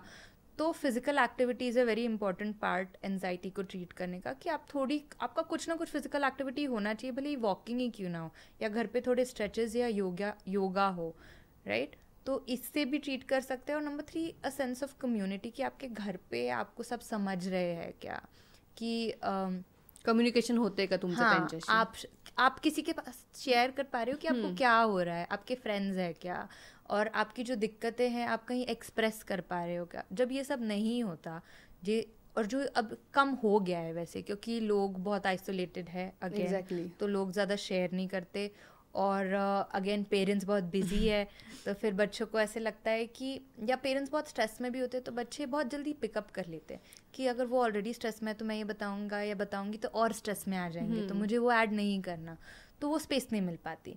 तो फिर आप ऐसा एनवायरनमेंट क्रिएट करो जहाँ सब लोग सब शेयर कर रहे हैं, बात कर रहे हैं, आप खुद जाके एक दूसरे को पूछो, फ्रेंड्स हो, फैमिली हो, कि आप कैसे हो आज, कि आप अभी, आपका ये हफ्ता कैसा था, इमोशनली कैसा था, फिजिकली मुझे पता है कि ये काम हुआ, बट इमोशनली कैसा था, राइट। तो वो एनवायरनमेंट क्रिएट करो, फिजिकल एक्टिविटी करो और थेरेपी लो। बेस्ट थिंग कि अगर तुम्हें इस सब से रिकवर जल्दी होना है, तो कोई जिसको नॉलेज है, जो आपको हेल्प कर सकता है, seeking help is very important. म्हणजे आपण जात जाता आता आपल्या समोरचा जरी कुठला जरी आपला रिलेटिव्ह दिसला, आपल्या आजूबाजूला राहणारे आपले नेबर्स दिसतात, आपण त्या लहान मुलांना विचारतो हाय कसं आहेस वगैरे, पण आपल्याला असं वाटतं की आपण त्यांच्याशी बोललो, पण ॲक्च्युअलमध्ये आपण त्यांच्याशी बोलत नाही आहे, कारण त्यांचं जे कम्युनिकेशन आहे किंवा त्यांच्या मनात जे आहे ते ऐकून घेणं पण तितकंच गरजेचं आहे. त्यासोबत तुमची फिजिकल ॲक्टिव्हिटी ठेवणं पण तितकंच गरजेचं आहे, आणि त्याच्याबरोबरच तुमची मेंटल हेल्थ स्ट्रॉंग राहील. हे असं कंबाईंड मिक्सचर असं आपण म्हणू शकतो. येस, हे एक मिक्सचर आहे. मग ते स्वतःला पॉझिटिव्ह आणि हे पण ठेवणं तितकंच गरजेचं आहे, पॉझिटिव्ह आणि मोटिवेट ठेवणं पण तितकंच गरजेचं आहे, राईट. आपण दरवेळेस मोटिवेटेड नाही राहू शकत, ट्रू, आणि दरवेळेस पॉझिटिव्ह पण नाही राहू शकत, कि there will be a phase जब आपको लगेगा कि नहीं कुछ काम नहीं कर रहा या सब कुछ खराब हो रहा है, बट उस टाइम पे यू हैव टू थिंक कि हाँ, पर ऐसा फेज पहले भी तो आया है, पहले भी बहुत सारी डिफिकल्टी आई है, पहले भी बहुत सारी हार्डशिप आई है, पर उससे तो मैंने रिकवर कर लिया ना, इससे भी कर लूँगा. बस फेथ होना चाहिए खुद के एबिलिटी में और खुद के स्ट्रेंथ में और खुद की कैपेबिलिटी में कि हाँ, डिफिकल्ट टाइम्स आएंगे, मैं मोटिवेटेड नहीं होऊंगा या मैं बहुत नेगेटिव सोच रहा हूँगा, we have to keep faith कि I will get out of it. Okay. स्वतःसाठी पण तेवढं थिंकिंग करणं की माझ्यात तेवढी ॲबिलिटी आहे की मी ते करू शकेन, हे पण ते स्वतःला सारखं सारखं सांगणं ते पण गरजेचं आहे. आणि सगळ्यात पहिले म्हणजे ओव्हर थिंकिंग पण थांबवली पाहिजे. हां, ओव्हर थिंकिंग पण हे मेन रिझन असू शकतं, right. Right. Overthinking is a very big symptom of anxiety, की जेव्हा तुमची ओव्हर थिंकिंग खूप वाढते, you have to catch yourself, काहीतरी गडबड आहे, की एवढा मी ओव्हर थिंक का करत आहे, राईट. आणि त्याच्यासाठी पण जेव्हा मी सजेस्ट करते कोणी खूप ओव्हर थिंक करत असेल तर again this comes back to the thing where वो जो एनर्जी है आपके बॉडी की वो ओवर थिंक में कन्वर्ट हो रही है.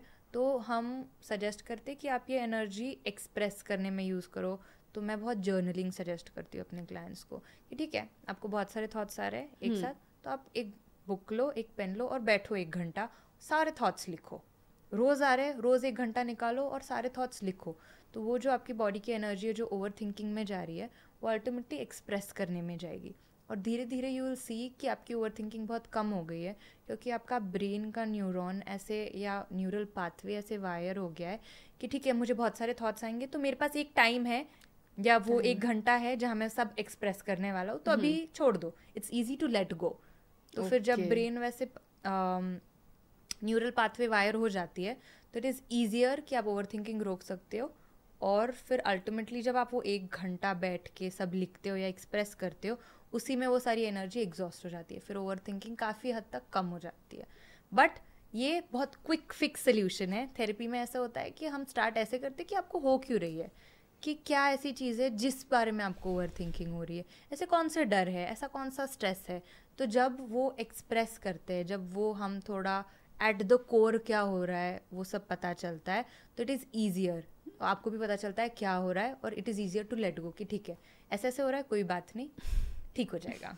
ओके. आपण लहान मुलांना अशी कधी कधी भीती दाखवतो, तू हे खाल्लं नाहीस तर डॉक्टर येतील, किंवा तू हे केलं नाहीस तर हे असं असं होईल, तुला आम्ही फटके देऊ वगैरे, असे सगळेच पॅरेंट्स अशी भीती दाखवत असतात. तर त्याचा किती निगेटिव्ह इम्पॅक्ट होतो मुलांच्या हेल्थवरती?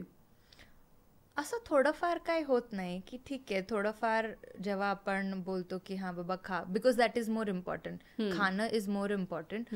तर असं काही नाही आहे की आपण जे भीती जे इमोशन आहे किंवा फिअर जे इमोशन आहे ते खराब आहे, या आपण फिअर कुणाला असं भीती दाखवूच शकत नाही. That is not true.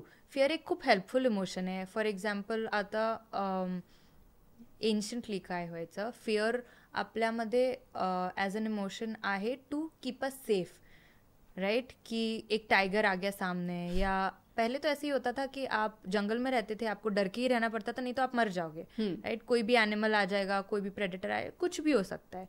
तो फिर fear is a very protective emotion. तो अभी ऐसा ज़रूरी नहीं है एज अ पेरेंट कि आप उनको डराओ नहीं. ठीक है आप डराओ, कोई गलत बात नहीं है उसमें, पर फिर ऐसे नहीं कि एक्सट्रीम होता जा रहा है कि ठीक है तू अगर इतने सारे मार्क्स नहीं लाएगा तो तेरे को मारेंगे, या इतना एक्सट्रीम नहीं होना चाहिए. मॉडरेटली कोई भी इमोशन बिलकुल खराब नाही आहे, आप बोल सकते हो. म्हणजे भीती दाखवणं पण थोडंफार गरजेचं आहे, पण तेवढी पण नको की लोक एकदम त्याला घाबरून राहतील वगैरे. म्हणजे भीती पण गरजेची आहे तितकी. येस. ओके. आता आपण बोलतो अँझायटी हेजा वगैरे सगळं आपलं ते हे डिस्कशन झालेलं आहे, बट मला एक गोष्ट अशी त्याच्यामध्ये ॲड ऑन करायची वाटते की आता जी लोक झोपेच्या गोळ्या वगैरे खातात झोप लागत नाहीये म्हणून, किंवा ज्यांची झोप कमी झाली त्यांची खूप मेडिसिनचं प्रमाण वाढले गोळ्या वगैरे खाण्याचं, पण मग ती कितपत योग्य आहे?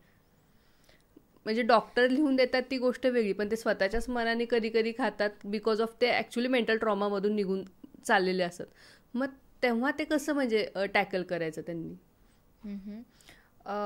मेडिकेशन स्वतः घेणं तर is a very wrong practice. की आणि झोपेची मेनली, बिकॉज डिपेंडन्सी येते मग त्याच्यावर, मग झोप लागणारच नाही विदाऊट मेडिकेशन. मग डॉक्टर्सना माहिती असतं की किती वेळा, किती MG किती प्रमाणात तुम्ही घेताय, किती दिवस तुम्हाला घ्यायचे आहेत, मग डिपेंडन्सी येत नाही, कारण की that is the amount you need to take it. आणि त्याच्यापेक्षा जास्त आपण स्वतः घेतोय तर जर कुणी आता घेत असेल त्यांना माहिती असेल की डिपेंडन्सी आली असेल ऑलरेडी, की आता नाही घेतली झोपेची गोळी तर झोप नाहीच लागणार.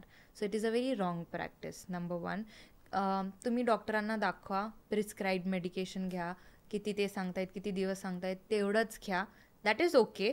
बट स्लीप आणि इन्सोमनिया म्हणजे झोप नाही लागणं is a very big problem. Main झोपेचं रिझन आहे. हां, मेन झोपेची प्रॉब्लेम आता हीच आहे.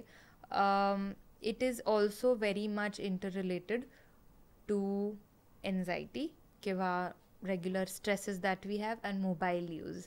या बिकॉज जब हम रात को सोने से पहले बहुत टाइम तक अगर फ़ोन देखते हैं तो हमारा जो हार्मोन या जो केमिकल है मेलेटोनिन वो रिलीज़ हो जाता है, जिसकी वजह से इंसान अवेक रहता है, राइट? क्योंकि वो जो लाइट जो उसमें से आ रही है that is making your brain think कि अभी दिन ही है, तो वैसे ही आपको नींद नहीं आएगी. तो आपको एक बहुत अच्छा proper sleep hygiene banana important है. स्लीप हाइजीन में क्या आता है कि आप किसी एक पर्टिकुलर टाइम पे ही सोने से पहले आपका कोई एक ही रूटीन है जो आप फॉलो करो. तो बहुत सारे लोगों को ऐसा होता है कि हो जाता है कभी कभी लेट सोने में, तो वो क्या करते हैं दूसरे दिन और लेट उठते हैं क्योंकि नींद पूरी नहीं हुई. तो that keeps going on as a cycle कि अगर लेट उठे तो वापस लेट सोएंगे, फिर वापस लेट उठेंगे. तो one thing that is really helped a lot of people जिनको नींद नहीं आती, कि आप एक हाइजीन रखो, आप एक ही टाइम पे सो.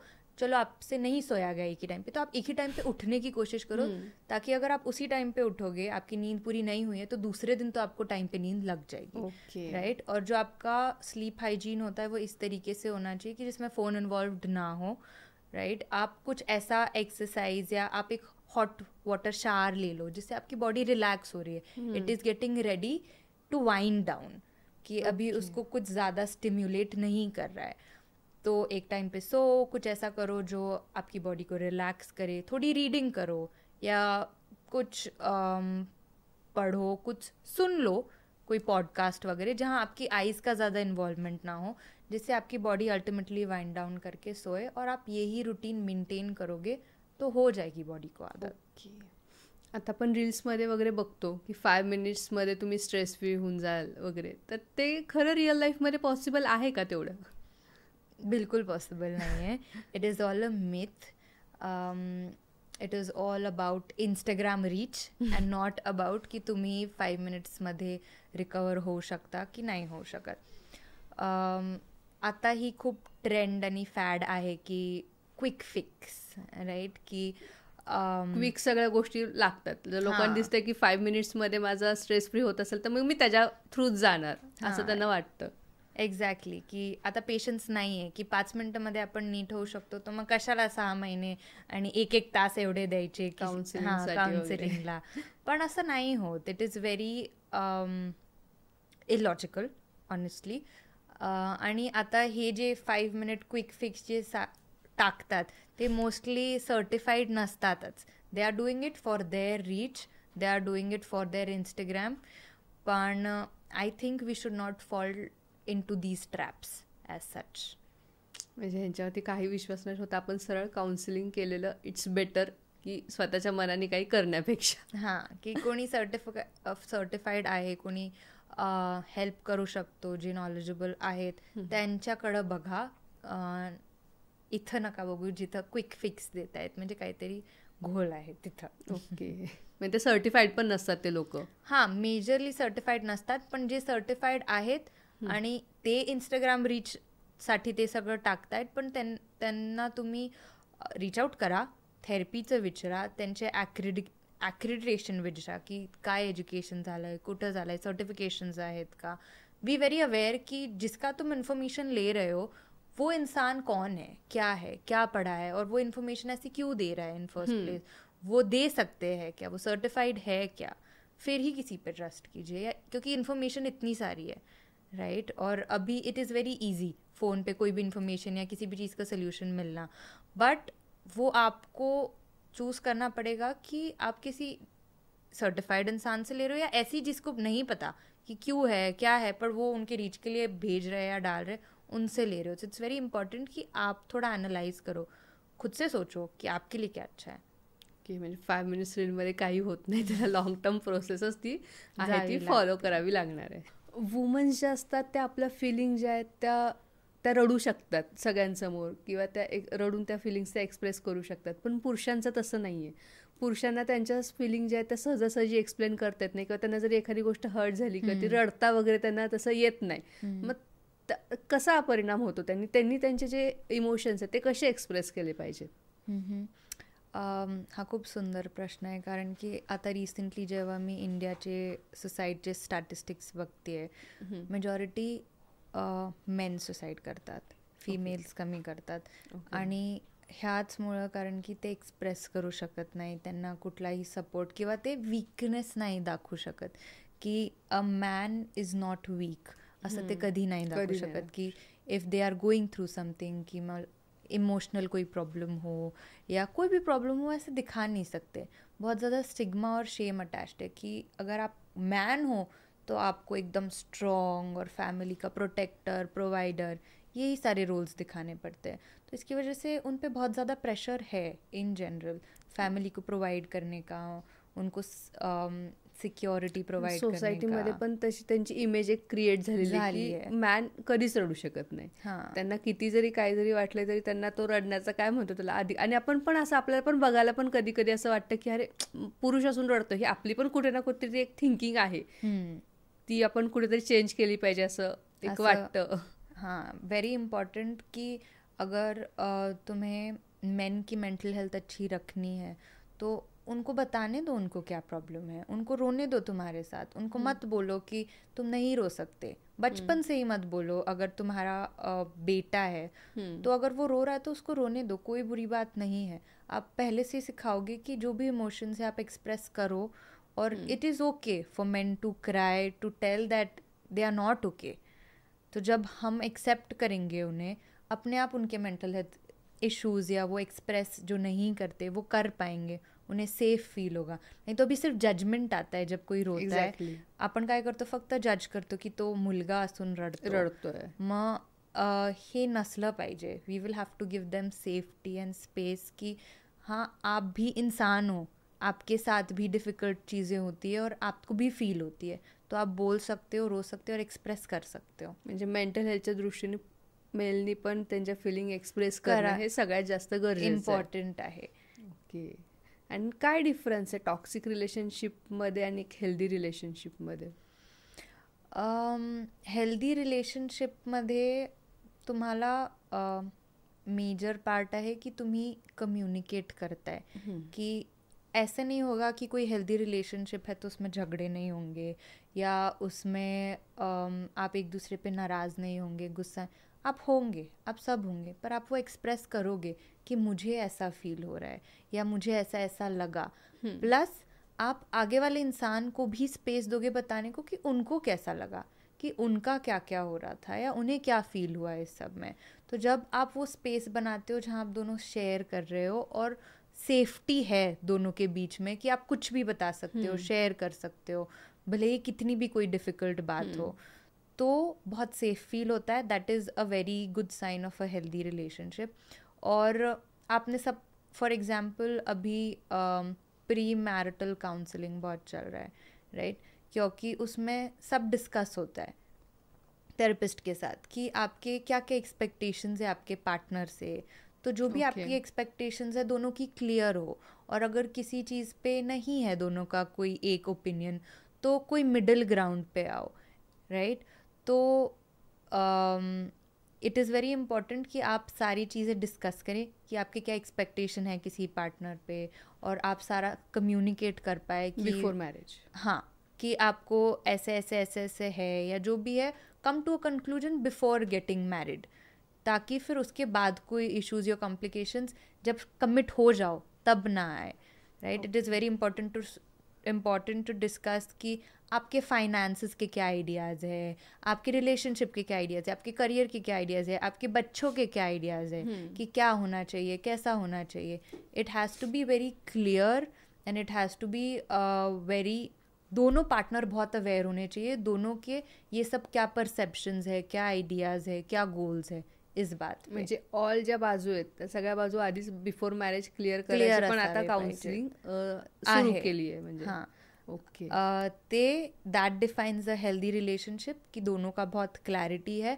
और सबसे बड़ा पार्ट हेल्दी रिलेशनशिप का ये होता है कि जब कोई कॉन्फ्लिक्ट आता है तो वो कैसे हैंडल करता है कोई पार्टनर, राइट? कि कोई पार्टनर अगर झगड़ा हो गया तो वो बहुत रूड हो जाते हैं या बहुत अब्यूजिव हो जाते हैं, वॉयलेंट हो जाते हैं, ये सब है क्या? दैट डिफाइंस कि वो हेल्दी है या टॉक्सिक है. अंडरस्टैंडिंग में नसली पाहिजे. हाँ, कि आप जब आपके एक्सट्रीम ऑफ इमोशंस में हो, बहुत गुस्सा आया है, तो तब आप खुद को कैसे हैंडल कर रहे हो अपने पार्टनर के सामने, आप उनको बहुत कुछ बोल रहे हो, या आप बेस्ट है कि आप वो रूम छोड़ के चले जाओ जहाँ बहुत ज़्यादा प्रेशर है, जहाँ बहुत ज़्यादा इमोशनल आपको फील हो रहा है, आप उस रूम से जाओ, शांत हो, take a few breaths, drive पे जाओ, कहीं भी जाओ, खुद को रेगुलेट करो, फिर आके पार्टनर से बात करो कि क्या हो रहा था, कैसे हो रहा था.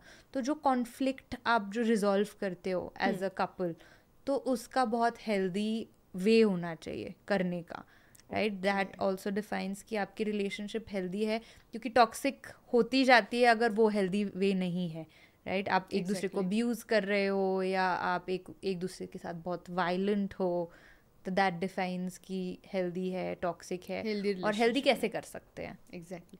मग ह्या काउन्सिलिंगमुळे कुठे डिवोर्सचं प्रमाण पण कमी होईल का? आणि हे सेशन्स प्रत्येकजण आता ह्याच्याबद्दल मी आत्ता फर्स्ट टाइम ऐकलं तुमच्याकडून, मग हे कधीपासून सुरू झालेलं आहे?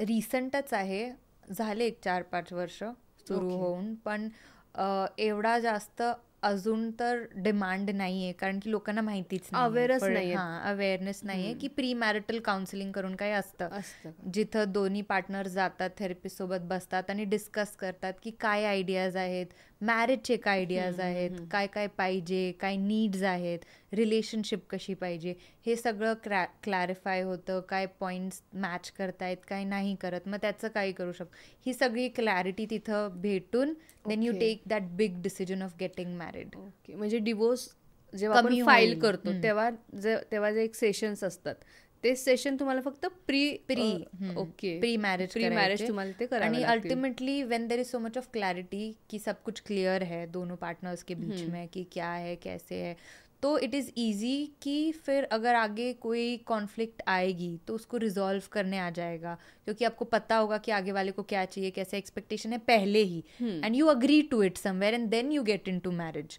राइट. तो फिर डिवोर्स अल्टीमेटली कम हो जाएंगे अगर इतनी क्लॅरिटी दोनों कपल के बीच में पहले हो.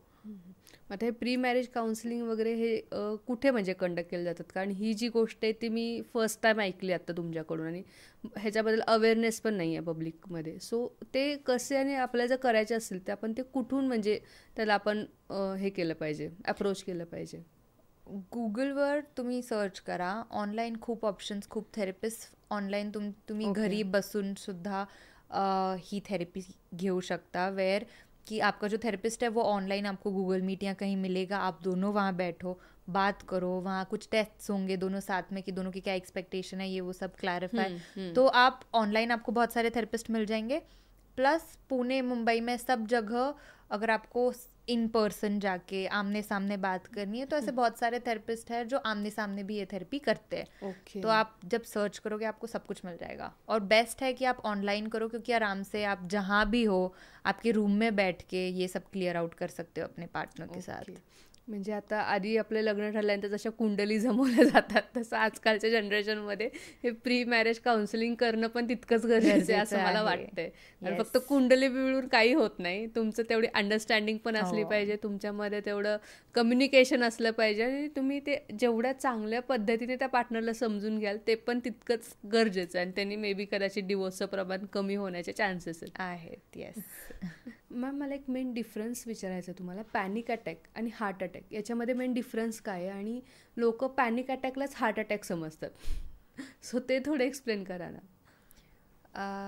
मेजर डिफरेंस है कि हार्ट अटैक में आपका चेस्ट तो बहुत फास्ट बीट कर रहा है, राइट. उसके साथ आपका हाथ भी दुखेगा, आपका बैक का थोड़ा पार्ट, आपका नेक का थोड़ा पार्ट, ये भी सारे पार्ट्स दुखेंगे. और एंजाइटी और पैनिक अटैक में कि आपका चेस्ट पार्ट, आप इट्स डिफिकल्ट टू ब्रीथ, आपको ब्रीदिंग थोड़ा इशू आएगा, आपका हार्ट फास्ट बीट कर रहा है, यहाँ थोड़ा सा ऐसे पिंचिंग पेन होगा, स्टमक में आपको फील होगा कि थोड़ा गट गट गट गट हो रहा है, आपको दिखने में थोड़ा डिजीनेस हो रहा है, आपको बहुत स्वेटिंग हो रहा है, राइट. तो सिर्फ ये होगा, आपका हाथ वाथ दुखना या आपका बैक पेन उसके साथ नहीं होगा. प्लस एनजाइटी और पैनिक अटैक आपको 15 मिनट्स तक आपको ऐसा सब फील होता है, जैसे आप डिस्ट्रैक्ट हो जाते हो, कुछ और चीज़ करते हो या आप थोड़ा बैठते हो, थोड़ी सांसें लेते हो, तो उसमें वो कम हो जाता है. पर हार्ट अटैक में वो कंटिन्यूस रहता है 15-20 मिनट से भी ज़्यादा वो पेन, राइट. तो फिर आपको समझना है कि this is not something that is due to panic और एनजाइटी, ये कुछ और है, राइट. तो ये दो डिफरेंसेस है जो मेजरली आपको बताते हैं कि आपको पैनिक अटैक है या आपको हार्ट अटैक है. पैनिक अटैक में आप जब आपको कोई आपके साथ बैठता है, आपको थोड़ा पानी पिलाता है, आप थोड़ी सांसें लेते हो, आप थोड़ा शांत होते हो, तो आपको एकदम नॉर्मल लगने लगता है. पर हार्ट अटैक में ये सारे थोड़ा दुखना, हार्ट बीटिंग फास्ट, ये सब सिम्टम्स कंटिन्यूस थोड़ा टाइम रहते हैं ज़्यादा. ओके, म्हणजे स्टार्टिंगला हळूहळू पेन असतं की म्हणजे कसं आहे? पॅनिक अटॅकमध्ये हळूहळू बिल्ड होतं की तुम्हाला असं धकधक धकधक धकधक धक वाटते, पोटात दुखायला लागतं, दिसायचं जरा कमी होतं, चक्कर सारखं वाटतं, आणि हळूहळू हळू सिम्टम्स ॲड होतात आणि 15-20 मिनिट्सपर्यंत राहतात, ओके, राईट. आणि मग त्याच्यानंतर तुम्ही कुठं बसा आणि खूप तुम्ही कोणी असेल तर त्यांना सांगा जरा पाणी द्यायला. मग तुम्ही वॉशरूममध्ये कोल्ड वॉटर तोंडावरती स्प्लॅश करा आणि मानेच्या मागं वगैरे स्प्लॅश करा, त्याच्यानी तुमची बॉडी जरा नॉर्मल होईल आणि मग तेवढं हार्ट बीटिंग वगैरे सगळं कमी होईल, राईट. पण हार्ट अटॅकमध्ये फिजिकल सिम्टम्स राहतात, मग तुम्हाला कळेल की it is not a panic म्हणजे अटॅक. आफ्टर 15-25 मिनिट्स नंतर पण ते सिम्टम्स राहिले हार्ट, मग दॅट इज फिजिकल फुल्ली. मग तुम्ही डॉक्टरला कन्सल्ट करा आणि मग ट्रीटमेंट तशी सुरू. ओके, म्हणजे पॅनिक अटॅक मध्ये आपण आपलं कव्हर करू शकतो, हार्ट अटॅकला नाही, काहीच ऑप्शन नाही. म्हणजे हार्ट अटॅकला पॅनिक अटॅकला हार्ट अटॅक समजलं नाही पाहिजे थोडक्यात. जसं की आता आपण रिसेंटली डिस्कस केलं, तर एक असं पण असू शकतं ना एक रिझन त्याच्या मागचं, की आपण जे निगेटिव्ह फील करतो वगैरे, की आपण ज्या प्रमाणात इंस्टाग्रामवरती किंवा फेसबुकवरती जसा कंटेंट आपण स्वतः कन्झ्युम करतोय, तर तो पण एक इम्पॅक्ट असू शकतो ना. आपण जर ते सगळं निगेटिव्ह कंटेंट, सॅड म्युझिक वगैरे जर सगळं ते सतत ऐकलं, सतत त्याच अकॉर्डिंग त्या रील बघितल्या, तर तो पण कुठेतरी आपला हे असू शकतं ना, की मेंटल हेल्थ डिस्टर्ब होण्याचं एक रिझन. हो. जेवढं आपण जसं कंटेंट आता कन्झ्युम करतो किंवा जे काही बघतो, जे काही ऐकतो, ज्या एन्व्हायरमेंटमध्ये राहतो, हे सगळं खूप इम्पॅक्ट करतं की तुमच्या डोक्यात मग काय मेंटल हेल्थ इश्यूज येईल. If you watch a lot of violence or a lot of difficult things like violence or anything that is sad किंवा सॅडच कॉन्टेंट तुम्ही कन्झ्युम करताय, तर तुमचा brain will think in that direction only, right? कि जैसे for example हम कोई movie देख कर आते हैं तो उसका इफेक्ट रहता है हमारे पास. उसके बाद अगर फॉर एग्जांपल अभी छावा बहुत चल रही है, तो उसके the ending is very difficult, like it's very emotional, very sad, तो उसका इम्पैक्ट उसके बहुत टाइम बाद भी ऑडियंस में है. वैसे ही अगर आप रेगुलरली कोई एक ही तरीके का कंटेंट देख रहे हो या कोई एक ही तरीके का कुछ भी एनवायरनमेंट में हो, या बहुत डिफ़िकल्ट या बहुत अजीब सा या बहुत सैड या बहुत वायलेंट देख रहे हो, तो ऑफकोर्स उसका इफेक्ट आपके मेंटल हेल्थ पे पड़ेगा ही पड़ेगा. तो you have to be very mindful की आप क्या कंटेंट कंज्यूम कर रहे हो, आप क्या अकॉर्डिंग देख रहे आपण हो. बिहेवियर करायला लागतो का? हां, आपण मग मिमिक करायला लागतो, तसं बिहेव करायला लागतो, आपण त्या रोलमध्ये आहोत असं फील करतो, तसं आपल्याला काही आवडलं तसे बिहेवियर्स करतो, तसं वागतो आपण. तर खूप इम्पॅक्ट पडतो की आपण काय कॉन्टेंट बघतोय, काय कन्झ्युम करतोय, मग काय फील करतो आणि तसंच आपण बिहेव करतो. पण जसं असं सतत सॅड म्युझिक वगैरे ऐकलं तर आपल्याला सगळीकडे सॅड सॅडच आपल्याला फील होणार. ते जो हे आहे एन्व्हायरमेंट आपल्या आजूबाजूचं, ते आपल्याला किंवा ते लोक सगळे निगेटिव्हच वाटायला लागतात. एक्झॅक्टली. सायकॉलॉजी मध्ये एक थिअरी आहे, रेड कार थिअरी. त्याच्यात असं सांगतात की फॉर एग्जाम्पल आप कहीं जा रहे हो और आपने आपके दिमाग में रख दिया कि आज मैं सारी रेड कार्स जो भी है रोड पे उसको गिनूंगा या सिर्फ रेड कार्स नोटिस करूंगा. तो अगर आप रास्ते पे जा रहे हो, आप इधर उधर देखोगे तो आपको वही दिखेगा कि यहाँ रेड कार है, यहाँ रेड कार है, यहाँ रेड कार है, क्योंकि आपके ब्रेन में वो फिक्स हो गया है कि हमें रेड कार ही नोटिस करनी. उसी वे में आपका जो ब्रेन है इसी तरीके से चलता है. जब आप सिर्फ सैड चीज़ें नोटिस करते हो तो आपको सिर्फ सैड चीज़ें ही दिखेंगी, राइट? अगर आप सिर्फ, आपको लगता है कि मुझे सब धोखा ही देंगे, तो आपको रिलेशनशिप में सिर्फ धोखे ही दिखेंगे कि हाँ, मैंने तो पहले से सोचा था कि मुझे धोखा मिलने वाला और मुझे मिल गया, राइट? आपका ब्रेन जो आप फीड करते हो वही नोटिस करना शुरू करता है और वही सब आपको दिखता है. ते असं म्हणतात ना की जसं विचार करतो तसंच आपल्यासोबत घडतं. म्हणजे आणि ते ॲक्च्युअलमध्ये घडतं. जर आपल्यासोबत असं वाटत असेल की नाही बाबा, मग आता आपण सपोज जॉबला गेलो, तिथं आपल्याला वाटलं की जॉब नाही आपल्याला भेटणार, पॉसिबल नाही होत, आणि ते ॲक्च्युअलमध्ये तसं घडतं, तर ते कुठेतरी आपल्याला असं कनेक्ट करू शकतो का आपण त्याला? हो, की फॉर एक्झाम्पल जेव्हा आपण इंटरव्ह्यूला जातो, तुम्ही जे एक्झाम्पल घेतलं की बाबा जॉबला जातो आणि ते नाही भेटत, तो हम जब जाते फिर हम उसी अंडर कॉन्फिडेंस से जाते कि ये तो नहीं मिलने वाला, तो छोड़ो. तो हम उतना प्रिपेयर नहीं करते या हम उतने कॉन्फिडेंटली खुद को प्रेजेंट नहीं करते, तो वो इंटरव्यूअर पकड़ लेते हैं कहीं ना कहीं कुछ गलत है और फिर वो जॉब नहीं मिलता. फिर हम वही सोचते कि ये तो नहीं मिलने वाला था, मैंने पहले ही सोचा था, अब नहीं मिल रहा. ओके, म्हणजे आपण तसं माइंडला डायरेक्शन देतो आणि त्याच्या अकॉर्डिंग तसं चेंजेस आपण पण आपल्यामध्ये पण होतात. फॉर एक्झाम्पल जेव्हा आपण विचार करतो की नाही होणार, तर मग बॉडी लँग्वेज पण तशीच असते, एकदम लो, कॉन्फिडन्स नसतो, आन्सरिंग पण तशीच असतात. मग ते इम्पॅक्ट होतं की आपण काय विचार करतोय, ते ॲक्शन्स, आणि ते खूप रिलेटेड आहे. ओके, जसं की आपण न्यू इयर रिझोल्युशन आपलं 2 महिन्यापुरतेच रन होतात, त्यानंतर ते रन होतच नाहीत ते आपले न्यू इयर रिझोल्युशन. हां, ते एक वेगळं टॉपिक आहे. तेव्हा आपण खूप जास्त मोठे रेझोल्युशन्स करतो किंवा आउट ऑफ रीच काहीतरी, की म्हणजे मी खाणारच नाही, असं खूप एक्स्ट्रीम काहीतरी रेझोल्युशन्स करतात, जे मेंटेन होणं खूप डिफिकल्ट आहे at the end of the day. मग न्यू इयर रेझोल्युशन खूप माइंडफुल, की स्मॉल स्टेप्स, छोटे छोटे, की करू शकू. हां, खूप रिअलिस्टिक असावे पाहिजे. म्हणजे एकदम त्याच्यामध्ये काही असं ड्रास्टिक चेंज नको असला पाहिजे. आता सेलिब्रिटी वगैरे जे आहेत त्यांच्यामध्ये आता बरेचसेच लोक मेंटल हेल्थ रिलेटेड सेलिब्रिटी पण ते ओपनली बोलतात की हा बाबा मी थेरपी घेतली. जसे की मध्ये दीपिका पदुकोण ज्या होत्या त्या पण बोलल्या की मला एकेकाळी जे होते मला थेरपिस्टची गरज होती, त्याशिवाय त्यांचा कामावरती वगैरे त्याचा इम्पॅक्ट झाला होता. सो सेलिब्रिटी जेव्हापासून बोलायला लागल्यात मेंटल हेल्थ विषयी, सो तेव्हापासून काही चेंजेस घडून आलेले आहेत का? जेव्हा दीपिका पादुकोण खूप ओपन झाल्या अबाउट हर मेंटल हेल्थ, किती डिप्रेशन मधनं ती गेली आणि किती डिफिकल्ट एक्सपिरियन्सेस होते, तर जरा चर्चा सुरू झाली पब्लिकमध्ये की असं काय आहे आणि ह्याबाबत आपण बोलू शकतो, कारण की एवढी मोठी सेलिब्रिटी बोलतीये, राईट. आणि तिनं तिचे एक्सपिरियन्सेस शेअर केले. मग लोक रिलेट करू शकतात ज्यांना जे त्या फेजमध्ये आहेत की बाबा मलाही असं होतं आहे आणि इट इज नॉट समथिंग की मी काहीतरी माझ्यात काहीतरी कमी आहे म्हणून मला असं होतं आहे. की खूप रिलेटेबल टॉपिक झाला, त्याच्यावर चर्चा, अवेअरनेस खूप वाढली. आणि त्याच्यानंतर मला वाटतं आहे फील्डचं पण खूप ग्रोथ इन सेन्स किंवा फील्डला पण खूप एक्सेप्ट केलं गेलं की बाबा कोणी एवढं मोठं फिगर ह्याबाबत बोलतायत, राईट. आणि ओपनली बोलतायत विदाऊट एनी शेम किंवा काय लाजत नाही आहेत.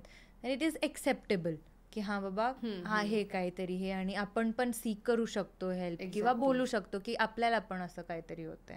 म्हणजे एवढा मोठा सेलिब्रिटी जर बोलत असेल तर एक्सेप्टन्स येतो की आपण पण काही बोलायला हरकत नाही. कारण लोक कसे होतात, भीतीपोटी काही गोष्टी बोलत नाहीत की लोक मला वेडसर म्हणतील म्हणून, किंवा जसं की तुम्ही मगाशी म्हणलात की माझं लग्न कसं होणार, जे बॅचलर असतात ते विचार करतात, आजूबाजूचे लोक मला वेड डिसाईड करतील का. सो हा एक मोठा हे आहे. तर तसं न समजण्यापेक्षा इट्स बेटर की ट्रीटमेंट घ्या सरळ. हां. आणि सेलिब्रिटीज त्याच्यानंतर आमिर खान आणि त्यांची डॉटर पण एक शोमध्ये येऊन बोलले की त्यांची रिलेशनशिप खूप बेटर झाली as a father and daughter after therapy. ते दोघं एकत्र गेले, काय प्रॉब्लेम्स असतील एकत्र थेरपिस्टसोबत सॉल्व्ह केले आणि रिलेशनशिप पण त्यांची बेटर झाली.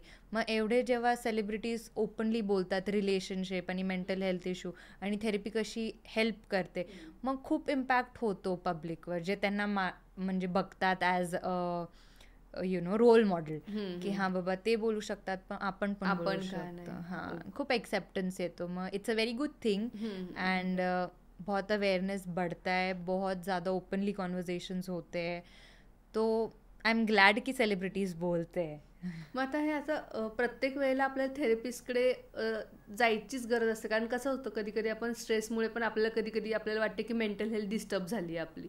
मग प्रत्येक वेळेला काउन्सिलिंग हे केलंच पाहिजे का? आता जसे यूट्यूबवरती जे ॲक्च्युअल जे आहेत लोक, जे सायकोलॉजिस्ट आहेत किंवा सायकॅट्रिस्ट आहेत, ते एक चांगला कंटेंट यूट्यूबवरती टाकतायत, तर मग त्यांचे व्हिडिओज किंवा त्यांचं काही असे ऑडिओ असतील तर ते ऐकून जर आपला स्ट्रेस बस्ट होत असेल किंवा आपल्याला त्याच्यापासून रिफ्रेशमेंट होत असेल, तर मग आपण तसं केलं तर चालतं का? प्रत्येक वेळेला ते काउन्सिलिंगच एक हा काय म्हणू शकतो एक मार्ग आहे आपल्यासाठी? असं काही गरजेचं नाही आहे.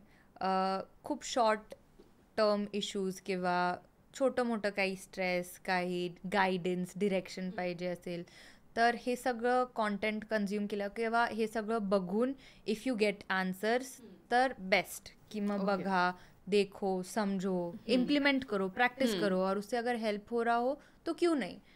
क्योंकि अभी थेरेपी है थोड़ा expensive, right. It is not very reachable for everyone, क्योंकि थेरेपिस्ट के जो पर सेशन चार्जेस होते हैं वो सबके लिए फिजिबल नहीं होते, क्योंकि वो हर हफ्ते आते रहते जब तक आप ठीक नहीं होते. तो वो है थोड़ा एक्सपेंसिव, वो पार्ट है थेरेपी का अभी. तो अगर आपको ये सब कंटेंट कोई अच्छा जो है लर्नड, जो सिखा रहा है, बता रहा है, उस सबसे अगर आपको शॉर्ट टर्म इश्यूज क्लिअर हो रहे तो क्यों नाही, ऑफकोर्स. ओके. आता जसं की तुम्ही बोललात की थेरपिस्ट जे आहे ती प्रत्येकाला पॉसिबल होत नाही, कारण त्याचे चार्जेस थोडे हाय आहेत. पण ज्यांना पॉसिबल होत नाही, मग त्यांच्यासाठी कुठला वे आहे? त्यांनी त्यांचं मेंटल हेल्थ कशी स्ट्रॉंग केली पाहिजे? बहुत सारी ऐसी ऑर्गेनाइजेशंस है, बहुत सारे ऐसे लोग हैं जो प्रो बोनो मतलब फ्री थेरेपी प्रोवाइड करते हैं, राइट. और जब कोई बच्चे कॉलेजेस में होते हैं तो बहुत सारी कॉलेजेस है उनको ट्रेन करने के लिए या उनको अल्टीमेटली पॉलिश करने के लिए फ्री थेरेपी प्रोवाइड करते हैं लोगों को। तो आप ऐसे बहुत सारे ऑर्गेनाइजेशन या कॉलेजेस को रीच आउट कर सकते हो कि आई एम इंटरेस्टेड, और जब भी आपका ऐसा कुछ हो तो आप मुझे रीच आउट करो. काही असे NGO पण आहेत का की जे खूप आहेत जे फ्री थेरपी प्रोव्हाइड करतात फॉर पीपल्स मेंटल हेल्थ. खूप आता प्रमाणात सुसाईड पण खूप वाढलं आहे. मग free all time 24/7 suicide helplines पण आहेत ज्याच्यावर तुम्ही कॉल करून बोलू शकता. खूप एक्स्ट्रीम केसेस काही झालं असेल तर ते पण खूप हेल्प करतात. मग काही आहेत जे खूप एक्सपेन्सिव्ह आहे इन जनरल थेरपी, पण फ्री पण खूप रिसोर्सेस आहेत, तुम्ही सर्च केल्यावर तुम्हाला मिळतील. ओके. आता जसं तुम्ही म्हटलं की सुसाईडचं प्रमाण जे ते वाढलेलं आहे, सो कुठलं मेन रिझन आहे की जास्त ॲग्रेसिव्हपणा पीपलमध्ये वाढलेला आहे का कसं आहे? म्हणजे कारण आता काही पण न्यूज येत आहेत की लाईक फ्रेंडच्या तासाला कंटाळून, आता एक मध्यंतरीच न्यूज वाचली की एका तरुणीने घेतलं एक मोठं पाऊल, असे काय काय येतात न्यूज टॅग आपण बघत राहतो. मग ते प्रमाण का वाढते? म्हणजे सुसाईड हा एकमेव ऑप्शन असतो का? कधीच नसतो. नक्कीच सुसाईड त्या फैमिलीसाठी आणि जो भी वो स्टेप ले रहा है उसके लिए एक बहुत बड़ा स्टेप है, राइट? कि जब उसको लगता है कि अब कुछ नहीं हो सकता, बहुत होपलेस फील करते हैं, जब उनको लगता है कि वो किसी के पास नहीं जा सकते, कोई उनकी मदद नहीं कर सकता, तब वो इंसान वो स्टेप लेता है जो बहुत डिफ़िकल्ट है सबके लिए. और उसके बाद जो उनकी फैमिली की हालत होती है वो तो कोई सोच ही नहीं सकता कि कितना डिफ़िकल्ट होता है किसी को अनटाइमली लूज़ करना, एंड दैट टू सुसाइड से. क्योंकि उससे बहुत गिल्ट आ जाता है कि यार मैंने कभी शायद इस इंसान को कभी लगा ही नहीं कि मैं उनकी मदद कर सकता हूँ या कर सकती हूँ, और उन्होंने उनकी जान ले ली, राइट? तो उसका बहुत ज़्यादा इम्पैक्ट होता है. लेकिन सुसाइड कभी भी ओनली ऑप्शन नहीं है. आप रीच आउट करो. आपको लगता है किसी से नहीं कर पा रहे तो बहुत सारी हेल्पलाइंस है जो आपकी मदद करेंगी. बस आपको वो स्टेप लेना पड़ेगा कि आप किसी को रीच आउट करके बताओ कि आपको हो क्या रहा है. और फैमिली को भी बहुत, अगर आप नोटिस कर रहे हो कि आपके घर में कोई बहुत विड्रॉ हो गया है या उनको जो भी चीज़ें पसंद है वो नहीं कर पा रहे हैं, वो बहुत अकेले रहते हैं, बहुत सैड रहते हैं, खाना पीना उनके चेंजेस बहुत चेंज हो गए हैं, वो अपने दोस्तों से नहीं मिलते, जो उनको चीज़ें पसंद है वो नहीं करते, या किसी से बात नहीं करते, या उनको जो चीज़ें पसंद है जैसे उनकी बाइक, या किसी को अपनी बाइक पसंद होती है, किसी को अपनी वॉच पसंद, वो सब देने लग गए हैं. मतलब कुछ तो गलत है इस इंसान के साथ. तो फैमिली को भी बहुत अवेयर रहना पड़ेगा कि आपके फैमिली में हो क्या रहा है. और अगर ऐसा है तो आप उस इंसान को ऐसे मत बोलो कि नहीं तो ठीक हो जाएगा, या ऐसा कुछ नहीं है, ये तो छोटी सी बात है, ये तो चलिए. आप सुनो कि उनको क्या कहना है. आप उनको बोलो कि मैं हूँ तेरे साथ, तुझे कोई भी दिक्कत हो तो तू मुझे बता सकता है, या तुझे कोई भी हेल्प चाहिए. उनको ऐसा फील कराओ कि उनके साथ है लोग, वो अकेले नहीं है इस जर्नी में, राइट? और जिनको भी ऐसा लगता है उन्हें भी, आई नो बहुत इंसान तभी वो स्टेप लेता है जब उनको लगता है कुछ नहीं हो सकता, बट एक रे ऑफ होप दिख के भी अगर वो किसी को कॉल करके बता सके कि ऐसा कुछ हो रहा है तो प्लीज़ बताएं और शेयर करें उनको क्या हो रहा है. क्योंकि ये एक फेज़ है जब आप बताओगे आपको हेल्प मिलेगी जिससे आप बाहर निकल सकते हो. So suicide is not an only option. त्यासाठी बरेचसेच आपण दुसरे पण शेअर करू शकतो. शेअर केल्याने आपण ते एक प्रॉपर पर्सनपर्यंत तो रीच आउट आपण करू शकतो त्या प्रॉपर पर्सनला. आता हे आपण सुसाईडबद्दल वगैरे पण बोललो. मला अजून एक क्वेश्चन तुम्हाला एक असा विचारायचा आहे की तुम्ही या एवढ्या डिफरंट प्रोफेशनमध्ये कशी काय म्हणजे तुम्ही चूज केला आणि तुमचा फॅमिली सपोर्ट कसा होता? आधी मला खूप कन्फ्युजन होतं की मला करिअरमध्ये काय करायचं आहे. पण नंतर जेव्हा क्लॅरिटी आली, मी घरी सांगितलं, माझे घरवाले जरा सरप्राईज झाले की हे काय, म्हणजे हे तर खूपच वेगळं झालं. आणि माझे पण घरातले जरा असं त्यांना वाटलं की जरा त्यांना असं वाटलं जे ह्या फील्डमध्ये करतात मे बी ते स्वतःची मेंटल हेल्थ त्यांची पण खूप खराब होते नंतर एवढं सगळ्यांचं ऐकून किंवा हे सगळं बघून. तर ते घाबरलेले की असं काही तुला करायचं आहे, आर यू श्योर? आणि मी बोलले की हो मला करायचं आहे. एंड व्हेन आई स्टार्टेड फिर सबने बहुत सपोर्ट किया, सबने बहुत एनकरेज किया, सबने बहुत बोला हमेशा अप्रिशिएट किया कि सबसे अलग चूज़ किया और बहुत अच्छे से कर रही हूँ, या कभी भी कुछ चाहिए या मुझे ये कोर्स करना है वो कोर्स करना है, कभी नहीं रोका, बहुत फ्रीडम दी. इसीलिए आज मुझे लगता है कि मैं आपके सामने बैठ के इस टॉपिक के बारे में बोल सकती हूँ. तो I feel a lot of gratitude towards my family. और हर फैमिली में अगर मुझे लगता है कोई है ऐसा जिसको कुछ अलग करना है, तो फैमिली के सपोर्ट के बिना नहीं हो पाता. Exactly. तो फैमिली ने हमेशा सपोर्ट करना चाहिए, जैसे मेरे फैमिली ने किया, ताकि अल्टीमेटली इंसान को जो पसंद है और अगर वो करे तो उससे ज़्यादा कुछ अच्छा है ही नाही. बरोबर, काहीच असू शकत नाही फॅमिलीच्या सपोर्ट शिवाय. ट्रू. आता मला लंडनमध्ये असताना काय काय चॅलेंजेस फेस केले रिलेटेड टू युअर एज्युकेशन किंवा स्वतःला पण, कारण फॅमिलीपासून लांब राहणं म्हणजे खूप असं एकटं पण तुम्हाला कधीतरी वाटलं असेल, मग तेव्हा तुम्ही कसं त्याला टॅकल केलं? खूप डिफ़िकल्ट होती थी फेज़, म्हणजे डिसाइड करायचं आणि तिथं जायचं अल्टीमेटली, क्योंकि मैं कोविड के बाद गई थी. Okay. और ऑलरेडी तब बहुत पैंडमिक की वजह से बहुत फियर और पैनिक था सब में. तो उसके बाद पहले ऐसे डिसाइड हुआ था कि मेरे कोई फैमिली मेम्बर मेरे साथ चलेंगे, मुझे वहाँ सेटल करेंगे, पर कोविड की वजह से कोई नहीं जा पाया.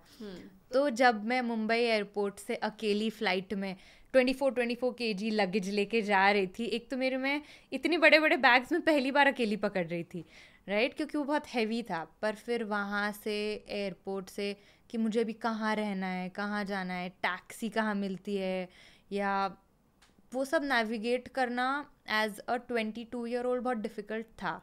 और वो भी एक फॉरेन कंट्री में जहाँ कोई आपकी मदद, या कोई, आप किसी को नहीं जानते, किसी को ट्रस्ट नहीं कर सकते, आप जो हो अकेले हो और आपके पास इतना सामान है तो आप देख लो आपको क्या करना है. तो वो बहुत डिफ़िकल्ट था. बट मुझे ऐसा लगता है कि मुझे हमेशा ग्रो करना था. मुझे हमेशा देखना था कि अल्टीमेटली मतलब इंडिया में तो सब सेफ है, लैंग्वेज है, लोग हैं, हम जानते हैं कि सब लोग कैसे हैं, पर उसके बाहर कैसा होता है. तो वो जो अनकम्फर्ट, वो जो ग्रोथ के लिए मुझे उस सब से जाना पड़ा, and I was okay with it, क्योंकि मुझे पता है उससे जो करेज मिलेगा, उससे जो नॉलेज मिलेगा, जो एक्सपीरियंस मिलेगा, वो हमेशा लाइफ लॉन्ग मेरे साथ रहेगा. तो मैंने खुद को पुश किया. वो जो डर था, वो फियर था, उसके साथ कि हाँ डर लग रहा है पर ठीक आहे, कोई नाही, चलो. उसके साथ मैंने करायचंय फक्त. हाँ, फक्त करायचंय, काय होईल ते बघू. फिर मैं वहाँ गई, वहाँ मैं सेटल हुई. वहाँ मैंने देखा, मैं एक स्टूडेंट डॉम में रह रही थी जहाँ बाकी स्टूडेंट्स भी थे. तो सब अलग अलग तरीके के, अलग अलग कंट्रीज़ के स्टूडेंट्स थे जिनको मैं मिली, जिनसे बात की, फ्रेंड्स बनाया, थोड़ा वो प्लेस को अपना बनाया. फिर उनके साथ थोड़ा बेटर लगा, बट अल्टीमेटली रहना तो अकेले ही था. तो फिर वहाँ गई, पढ़ाई शुरू की, सीखना शुरू किया, उसमें मज़ा आया. फिर वहाँ रही, वहाँ बहुत सारी स्पेसेस एक्सप्लोर की, बहुत कंट्रीज़ भी गई. वहाँ से धीरे धीरे बहुत कॉन्फिडेंस आ गया कि जब आप इतना बड़ा स्टेप, स्टार्टिंग में लगता है, सबको लगता है कोई एक बड़ा चेंज या कोई बहुत बड़ा आप स्टेप ले रहे हो तो डर तो लगेगा, पर जैसे ही आप सेटल हो जाओगे तो आपको उतना ही कॉन्फिडेंट, खुद पे बहुत ज़्यादा भरोसा, और लगेगा कि ठीक है, इतना कुछ नहीं है, हो जाएगा. मग तेव्हा असं वाटलं असेल उगाचच घाबरत होतो आपण उगाचच, स्टार्टिंगला. हां, एक्झॅक्टली. मग ते असं वाटतं, पण त्याच्यानंतर वन्स यू सेटल डाऊन होतं सगळं नीट. Ultimately you have to trust yourself, की हां भीती वाटणार, चेंजेस आल्यावर सगळं असं वाटणार की नाही होऊ शकत, पण वन्स यू गो फॉरवर्ड होतं सगळं नीट. You have to trust yourself. अशी एखादी म्हणजे तुमची आठवणीतली अशी एकदम लंडनमधली एखादी आठवण कुठली आहे की तुम्ही लाईफ लॉंगसाठी ती आहे सोबत तुमच्या? मला असं वाटतंय की लंडनमधली सगळ्यात मोठी आठवण आहे माझं ग्रॅज्युएशन. कारण की तेव्हा फक्त मी तिथं होते आणि माझा भाऊ माझ्यासोबत होता आणि माझी फॅमिली इथंच होती. की एक म्हणजे एवढे मोठे प्रोफेसर युनिव्हर्सिटीचे आणि सगळे मेन ॲल्युमिनाय स्टेजवर होते आणि त्यांनी माझं नाव घेतलेलं आणि मला डिग्री दिलेली. मग माझा भाऊ खाली रडत होता आणि माझ्या पण डोळ्यात आलेले थोडे टीयर्स, आता पण येत आहेत. पण खूप प्राऊड मुमेंट आहे तो फॉर लाईफ. जो की इंडियामधून एकटी जाणं, तिथं शिकणं आणि त्यानंतर एवढं म्हणजे त्यांनी नाव घेऊन मग आपलं जे असतात ना इंडियन, तो असं खूप भारी फील असेल तो. खूपच म्हणजे आता सुद्धा गुजबम्स येतात ते विचार करून.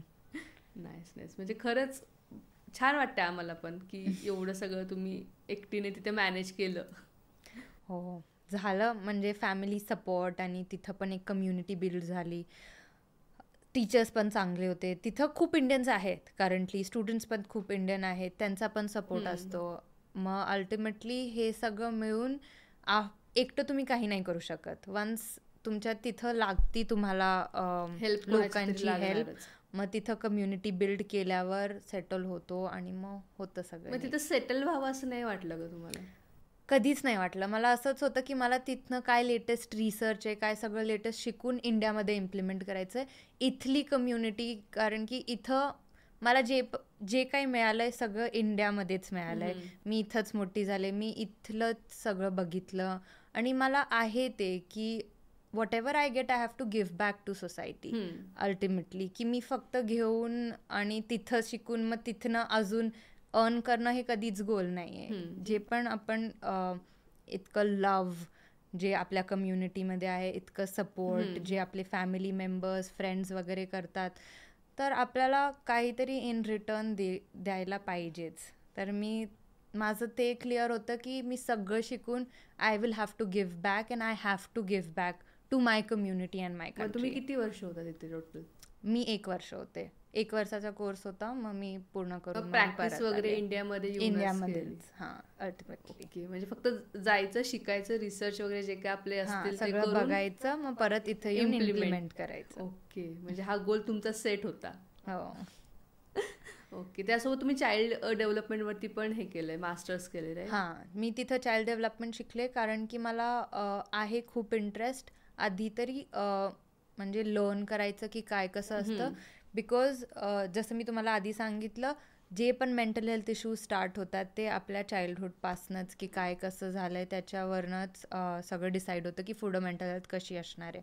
मग तिथं आपण कशी मदत करू शकतो लहान मुलांची, कसं डेव्हलपमेंट व्हायला पाहिजे, की मग अल्टिमेटली जेव्हा ते मोठे होतात they have their best development आणि they do not have a lot of mental health issues, खूप रेझिलियंट, आणि हे सगळे कसे बनू शकतात. मग त्याच्यामध्ये खूप इंटरेस्ट होता मला शिकायला. मग तिथं ते शिकले. मग आत्ताची मुलं हट्टी आहेत का हुशार आहेत? ह्या दोन्ही. दोन्ही. मला असं वाटतं की आत्ताची मुलं खूप कॉन्फिडंट आहेत. त्यांना माहिती आहे की त्यांना काय पाहिजे, कसं काय फील होतं आहे, आणि म्हणून हट्ट करतात. आणि हुशार तर आहेच, IQ वगैरे खूप चांगलं आहे, खूप जास्त शिकतायत, खूप केवढे मोठे चॅलेंजेस जे आधी नव्हते. फॉर एक्झाम्पल आता एज्युकेशन खूप जास्त डिफिकल्ट आहे, आणि करिअर मॅनेज करायचं, स्पोर्ट्स मॅनेज करायचे, हॉबीज मॅनेज करायचे, रिलेशनशिप्स मॅनेज करायचं, सोशल मीडिया हँडल मॅनेज करायचं, खूप खूप जास्त काम at a very young age करताय. तर मग हुशार तर ते खूप आहेत. त्यांना आपल्यापेक्षा जास्त माहिती असते. म्हणजे आत्ताची जी आता माझी मुलगी वगैरे पण आहे, तर तिला येतं सगळं. मोबाईल व्यवस्थित म्हणजे रील्स वगैरे हे करतं, ती कधी बघितली तिने तर ती बरोबर करते हँडल. तिचं ती स्क्रोल वगैरे करून तिचं ती आपलं चालू असतं, तिला कळतं की तिला काय पाहिजे. प्रसन्न तिची ॲक्टिंग पण असते तिथं सुरू, किंवा डान्स लगेच शिकते. ती आयपॅडवरती बघितला, डान्स लगेच केला. खूप इंटेलिजंट. हो, खूप जास्त इंटेलिजंट आहे. So just wrap up think, तुम्हाला कसं वाटलं इथे येऊन? खूप चांगलं वाटलं. I think it is a very great initiative Shivani, की तुम्ही असं लोकांना बोलवून यू शेअर एक्सपिरियन्सेस, आणि मेंटल हेल्थसाठी तुम्ही काही अवेअरनेस क्रिएट करताय is a very good thing. कारण की आता खूप गरज आहे लोकांना. खूप स्ट्रेसमध्ये आहेत लोक, आणि ऐकल्यावर जर हा पॉडकास्ट कुणी पण ऐकून काही मे बी स्टेप घेत आहे त्यांच्या मेंटल हेल्थसाठी, it's a very big thing. You're changing life, so it is a very big thing. So thank you so much for inviting me, and it was a wonderful experience. Okay, and thank you so much. तुम्ही आलात एवढ्या short नोटीसवरती, त्यामुळे खरंच तुमचे पण thank you. आणि तुमचे experience जे काही शेअर केले, किंवा तुम्ही जे काही आम्हाला तुमच्या या पॉडकास्ट थ्रू काही नॉलेज आम्हाला प्रोव्हाइड केलं, ते आम्हाला पण त्यातनं खूप साऱ्या गोष्टी शिकायला भेटल्या. त्यामुळे जस्ट थँक्यू सो मच.